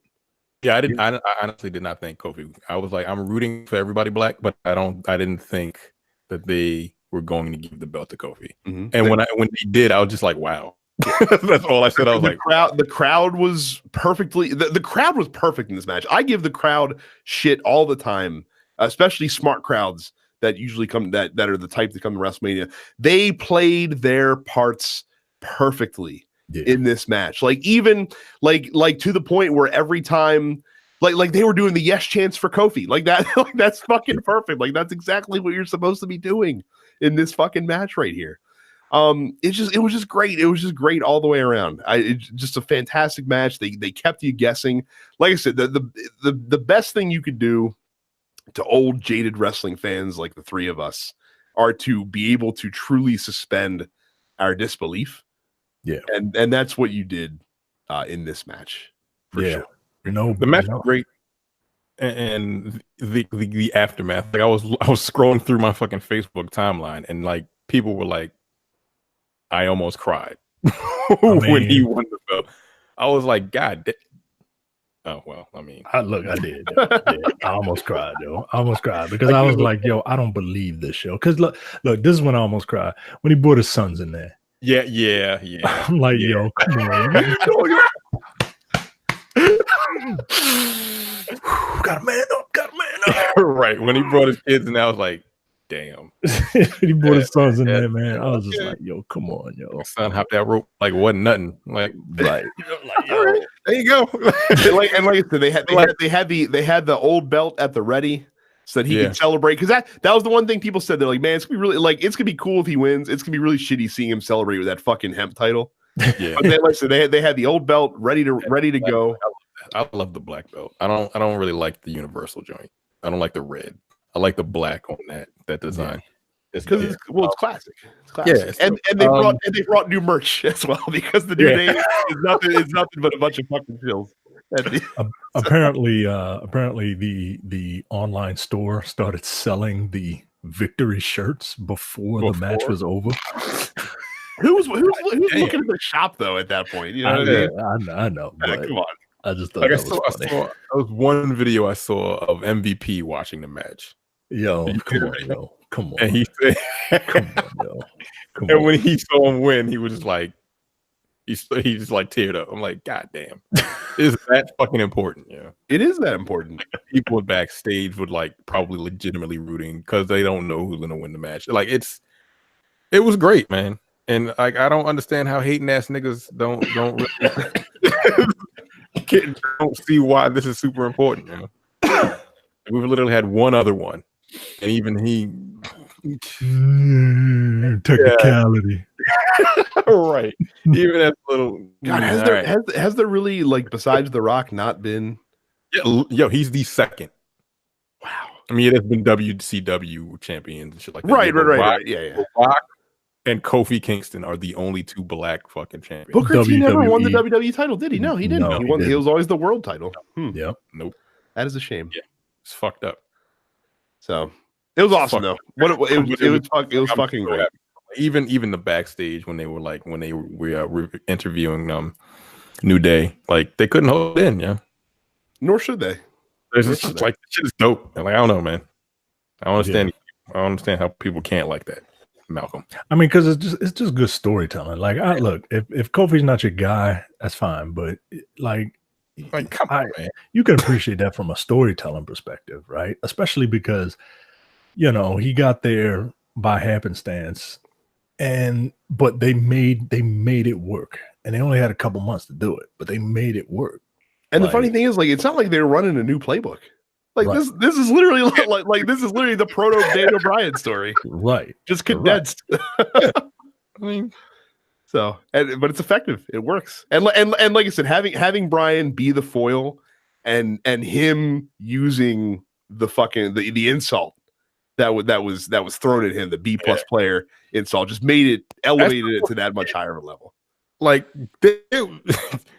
I don't know how they decided to work this, but like it was almost written in the stars. The fact that Mustafa Ali got injured. Yeah, Mustafa Ali. Look, he almost got injured in the battle royal. Like he got a living. Well, and Terrence, the thing is, like the way this happened. So Ali gets injured a week and a half before he's supposed to be in the Elimination Chamber. Yeah, they throw in Kofi Kingston the week before to determine the run out order. They have a gauntlet match, and I guess Ali was supposed to go through 3 dudes in the gauntlet match. They're just like, well, we'll literally just insert Kofi into the spot. But that gauntlet match is what started this whole thing. Yeah, because he was the crowd behind Kofi Kingston, because he was beating guys that you wouldn't have expected him to beat. Like he pinned Daniel Bryan in the gauntlet match. That was a big fucking deal. Yeah. So and then they were like, hold up, maybe we have something. And it literally fell into their lap, and credit to them for running with it, because I'm glad they ran it to its conclusion. Yep. As far as him getting the title, I don't know how long you'll hold it. Yeah, we'll see. I mean, come on. But I'm glad he got it. Yeah, that's all I can say. Yeah, this got transition written all over. Now, again, credit to WWE, because they know that the next match that's about to go on is going to be in the worst spot on the card, because you just had this uplifting moment after this amazing match. So what do? They choose this one to have where Rey Mysterio has a bum ankle, almost couldn't do in the match. So let's just run him out there and have Samoa Joe go over him in 30 seconds and choke his ass out. Perfect fucking booking. Yep, perfect, yo. Like they really know what they're doing with this year's WrestleMania, man. Like, and look, Rey Mysterio coming out as Mysterio. I don't know. I don't know why it hasn't been done before. But nobody knew who Mysterio was until 3 months ago. Yeah. That's how. So, but yeah, this was perfect booking, and that's what I want to see. I want to see Samoa Joe be full-time Brock Lesnar. Like I want to see him. Yeah, I want to see him run through people. Do you think? So whenever Kofi loses the title, do you think that Joe would be a good guy to take it off of him? I've always liked Samoa Joe. I've always liked Samoa Joe. I'm not going to comment on this though. Okay, fair enough. that means you've seen something that we have not seen yet. Next up, Roman Reigns back from leukemia against Drew McIntyre. This is the only match on the card that I could have done with it going the other way. I think I understand why Reigns won. They wanted the uplifting, comes back from cancer and he wins his match at WrestleMania storyline. I just think it's too predictable. And I think if you want to make McIntyre the monster fucking, eventual champion that they seem to kind of want to do, I think he's got to win this match. And you could have him do it in an underhanded fashion. Totally fine with that. But this is the only match that I maybe slightly disagreed with how they booked it on the main card. Yeah, I see what you're saying. I don't have a problem with it. It was a Roman Reigns match. I didn't hate it, but it wasn't my favorite. But again, this is another one that I didn't need to be here. And it could have saved another 10 minutes off of the Yeah, it was just kind of, I was watching like I like Reigns. This is fine. It's fine. Fair enough. So next up, Elias comes out. And Elias it's just foolishness. Elias has a concert with himself where he's playing the other instruments. And he gets ready to start his regular song. And this weird like Babe Ruth video comes up on the Jumbotron. I wasn't sure what the fuck was going on at first. The video. It's the video's like telling the tale of Babe Ruth when he called his shot in the World Series against the Cubs, and like even like they mentioned Chicago. I'm like, is CM Punk coming? Fucking what? Like what's going on here is weird. So what happens? We watch this video, and then all of a sudden, fucking Word Life pipes in over the the speakers at fucking MetLife Stadium, and out comes circa 2003. The throwback, John Cena, Doctor of John Cena, Doctor of Thugonomics, PhD, out to the ring. I mean, like 20 years ago, all right, yo, or 15 years ago, or however long, all right, but like, you 40, yo, like dude, I fucking love this. This was fucking hilarious. It was hilarious seeing a 40-year-old man like spout off poetry, right? Because he has no flow, right? And look, I get it, right? Like, because he can't do that because not everybody in the crowd has an ear for how like rap flows, so he has to deliver it like he's at a fucking coffee shop at an open mic. You know what I mean? But I don't know. It was just funny to me. Like, and I kind of missed it. Like, and it'll it's not. You'll never see it again. Yeah, you'll never see it again. You'll never ever see it again. He had the pumps. He had the fucking jersey. God damn it. He thought that he's not doing the like. This is the A. This is the FU. I'm like, good. Bringing that back. Yeah, man. Excellent. Like, he did all it. Like he called him a Shih Tzu. Yo.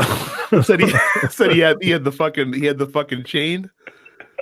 It was great. And like I said, he got to wear a hat, so we didn't have to see his terrible haircut. Yeah. And that and his getting ready to happen bald spot there. Yeah, like, it's and so like I said, he hits Elias with 3 of the 5 moves of doom, including pumping up the pumps before hitting the FU, and it was a fun little moment.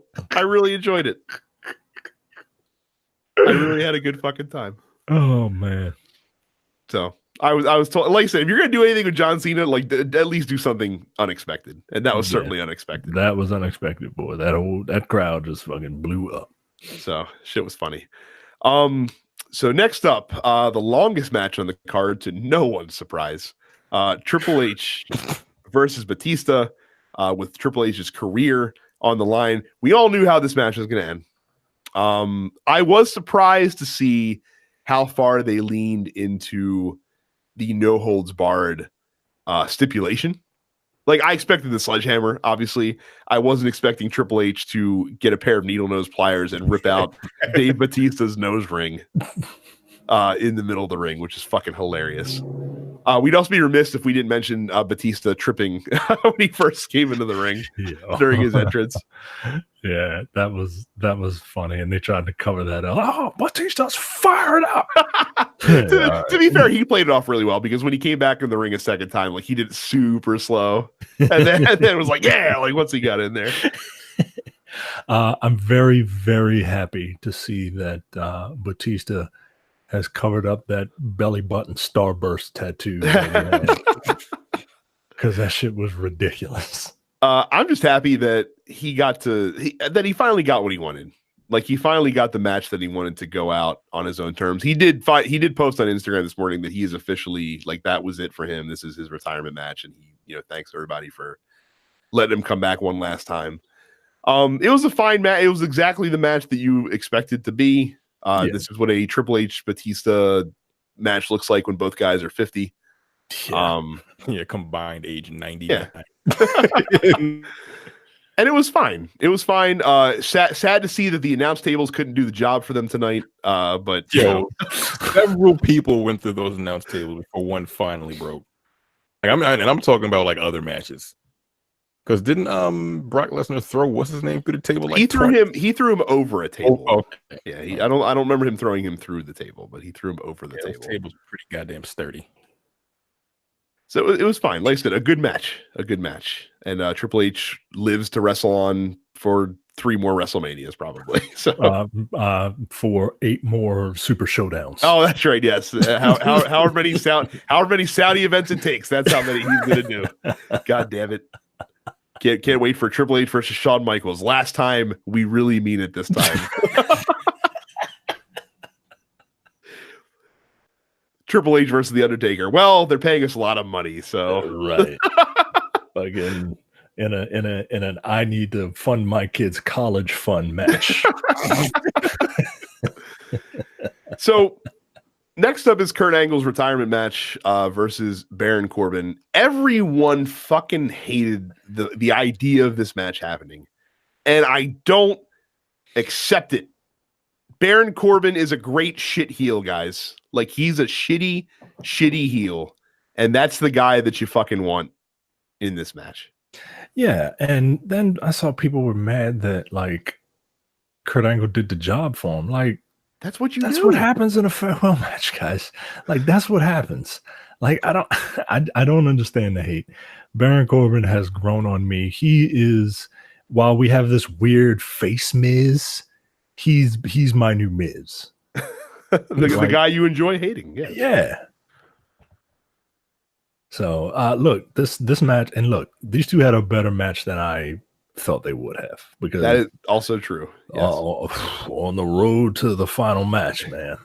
Ooh, buddy. The Kurt Angle retirement tour was the Kurt Angle gets dragged against his will to decent matches with wrestlers that are actually in their prime still. Like, you see Apollo Crews helping Kurt Angle out with those German suplexes. I mean, come on, like Apollo, like the way he was jumping to assist him, it looked like Apollo Crews was going in for like a standing fucking dunk. Like, Jesus Christ, though. Like, and look, like Corbin. The thing I love about Corbin, so he knew nobody wanted him there. He played that shit. Like, he was even doing the "you can't see me" fucking face on, because everyone was asking for it to be John Cena. That was funny. That's great. Man. He knows his character, man. Like, that's part of wrestling, man. Character work. And he knows his character. And he knows it. Look, come on, yo. Good job, Baron Corbin. I can't wait till that dude wins a world title. It's good. You thought Jinder Mahal winning was bad. Woo, boy. It's going to be great. Oh, my goodness. The Intercontinental Championship match is Lashley versus Demon Finn Balor. I need something to happen with this demon character, man. I need it to be something other than we know Finn Balor is going to win because he decides to paint his face. I don't get it. I don't get it. Like, because he doesn't break out a different move set, or, like, he doesn't, like, I don't know. I just don't get it. Like, can you like at least start like no selling power moves maybe, or something like that when your face is painted up? Or act like the Ultimate Warrior, right? When Ultimate Warrior was being a dick. Or have like a super finisher that you only use in these circumstances. Yeah, I just I don't know. I don't know what's up with the demon. And I like the old demon face paint. Like, this new demon face paint where he's just painting his face black with like red outline. Nah, yo, I don't like that. I don't like that at all. Oh shit! But the match was the only thing I remember about this match was that he power bombed Bobby Lashley, and then Bobby Lashley has like weird contacts because he's like, well, I'm going to do my version of the demon, because Bobby Lashley has a very, very high-pitched voice.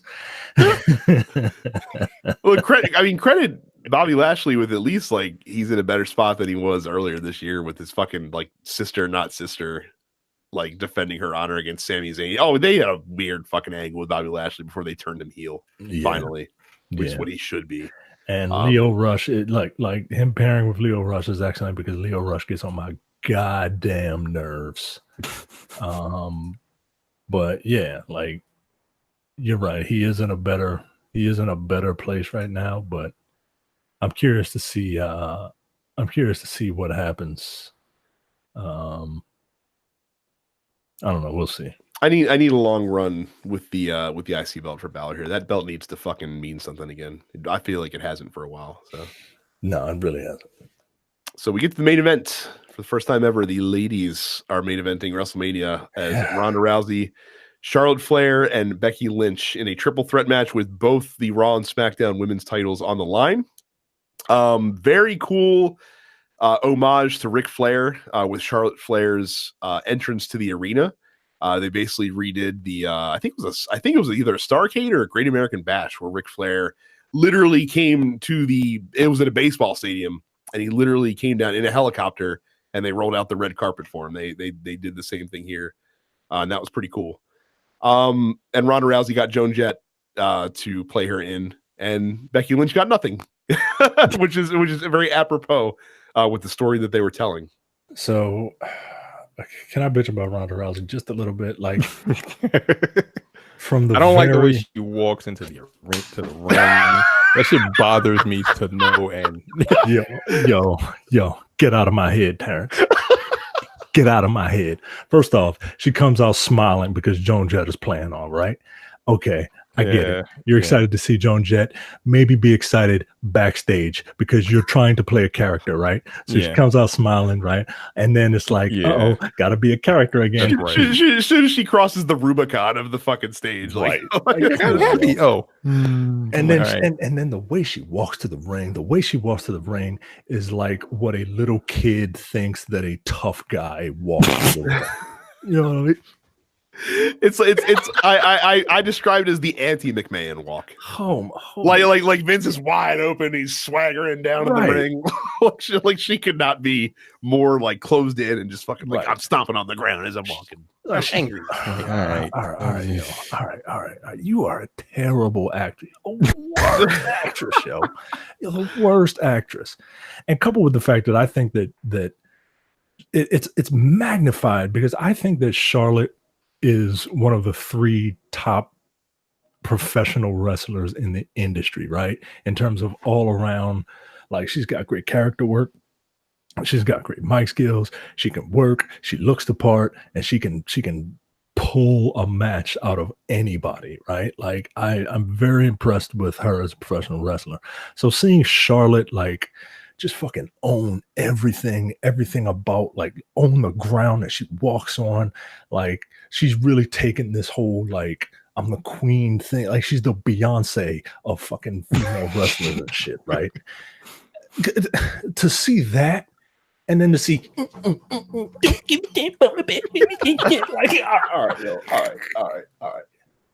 all right, yo. You have to watch the video, folks. Like,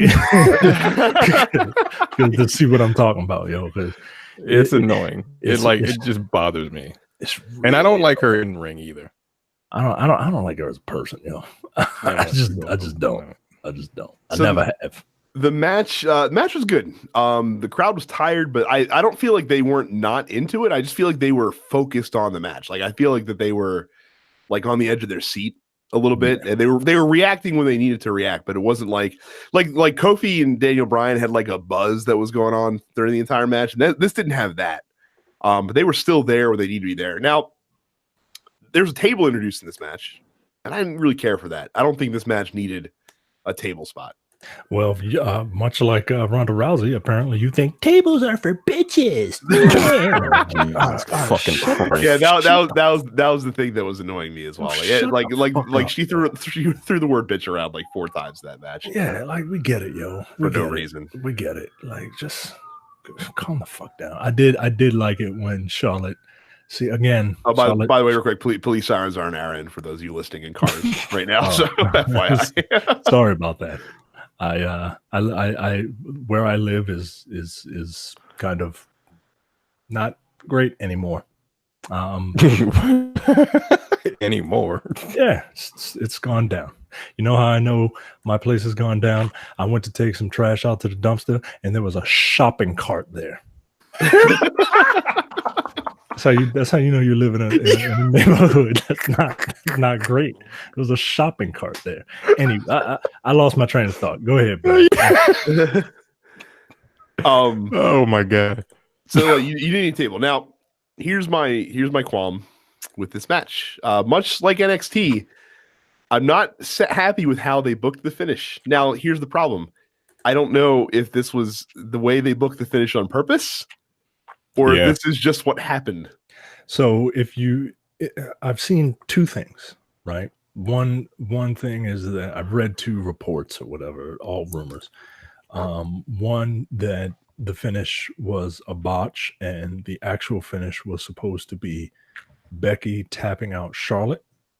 And the other one is that it is supposed that Becky was supposed to pin Ronda, but it wasn't supposed to be like that. So I don't know. It was a messy finish. It just kind of came out of nowhere. You didn't get that. They caught the crowd off guard. Like the crowd was surprised. They're like, what? Yeah, because you want to, especially like when everybody's like kind of logy and shit, like you want to, there's like ebbs and flows, and everything has to kind of crescendo so that everybody can feel, your energy, and everybody can count 1, 2, 3. You know what I mean? Like it just, the ending left a weird taste in my mouth, but the right person won. Oh, absolutely. I mean, there was no doubt about it that Becky was gonna end the match or end the night with the titles held above her head. But yeah, the way it ended it didn't strike me well at all. And it didn't feel right. It didn't feel at right. all. Like it went, because I was like, I think they fucked up. So because her shoulders weren't down. Like I think she was just fidgeting, like you said. She was just fidgeting around, and they were supposed to be down. So you and I argued about this. So you said you think they fucked around. I told you last night that I think that they didn't, that this was planned, because Ronda immediately complained to the referee after the match was over, which is something that I don't think you would do if that wasn't the planned finish. If that wasn't the planned outcome. No, I think she was supposed to. I thought it was supposed to be a 1, 2, 3, like just clean like that. But like she just the way her shoulders were up, were just like, that wasn't supposed to happen. Right. And then the commentators mentioned it. Even they said it, like right when it happened. The commentators were like, "Yo, I don't think that was a full 3." Right. And that's why I was worried too. So for those of you that don't have the history, one of the biggest wrestling angles of all time was the 1.5-year build to Sting versus Hulk Hogan at Starrcade 1997. And because Hogan is a selfish prick who can't do a clean job to save his fucking life in the wrestling industry, the finish of this much anticipated like match with this huge build behind it was a fuck smosh finish that they had to redo the next night on Nitro, which they did the same exact finish, and so they had to have a rematch 2 months later at the Super Brawl pay-per-view. And that fucking sucked. Like that felt like letting the air out of the balloon on a major angle that should have been a huge fucking moment for WCW. In many ways, it might have been the beginning of the end for WCW, is the fact that they bungled that angle so badly. And that to me is what this felt like. Like if that was the planned finish, like if they wanted the not definitive pinfall, this was not the match to do that dirty. No, not at all. Especially because they did such a good job of building up this match. Like this was something that people deserved a clean, like a clean win for. Yeah, I don't know. I'm interested, and apparently Ronda broke her hand while being in the match, and I'm very curious to see where this story goes, because there are rumors that Ronda wants to kind of take a break to start a family and all that other shit. So we'll see. I'm just glad that Ronda doesn't have that. I'm glad that I don't have to hear Ronda Rousey every week. That's what I'm happy for. Like, I'm not denying her in-ring ability. She has come a long way. She has. Yeah, she has. Yeah, she really has. It look like it. I just don't want to have to hear her speak. Fair enough. So that was WrestleMania. Like I said, I think it's a bummer that it ended on kind of a controversial note, intended or not intended. What did you guys think overall? And we'll do our customary letter grades that we do for these events. This is a B plus. The only reason it's not an A minus is just because it's too long, man. Like I didn't go to bed till 12:30 East Coast time, and if you're gonna have long WrestleManias like this, you might want to think about putting them on a Saturday. We're starting them at 1 o'clock in the afternoon. Yeah. One of the two things, man. Because something got to give. But I really enjoyed it. Everybody that won, in my opinion, should have won. And they made me tear up, man. Like they gave me, like, Kofi's moment is what made that WrestleMania for me. Like that's why I will remember WrestleMania 35. Not because the women main evented it, which, is good on them. I'm glad they got that honor.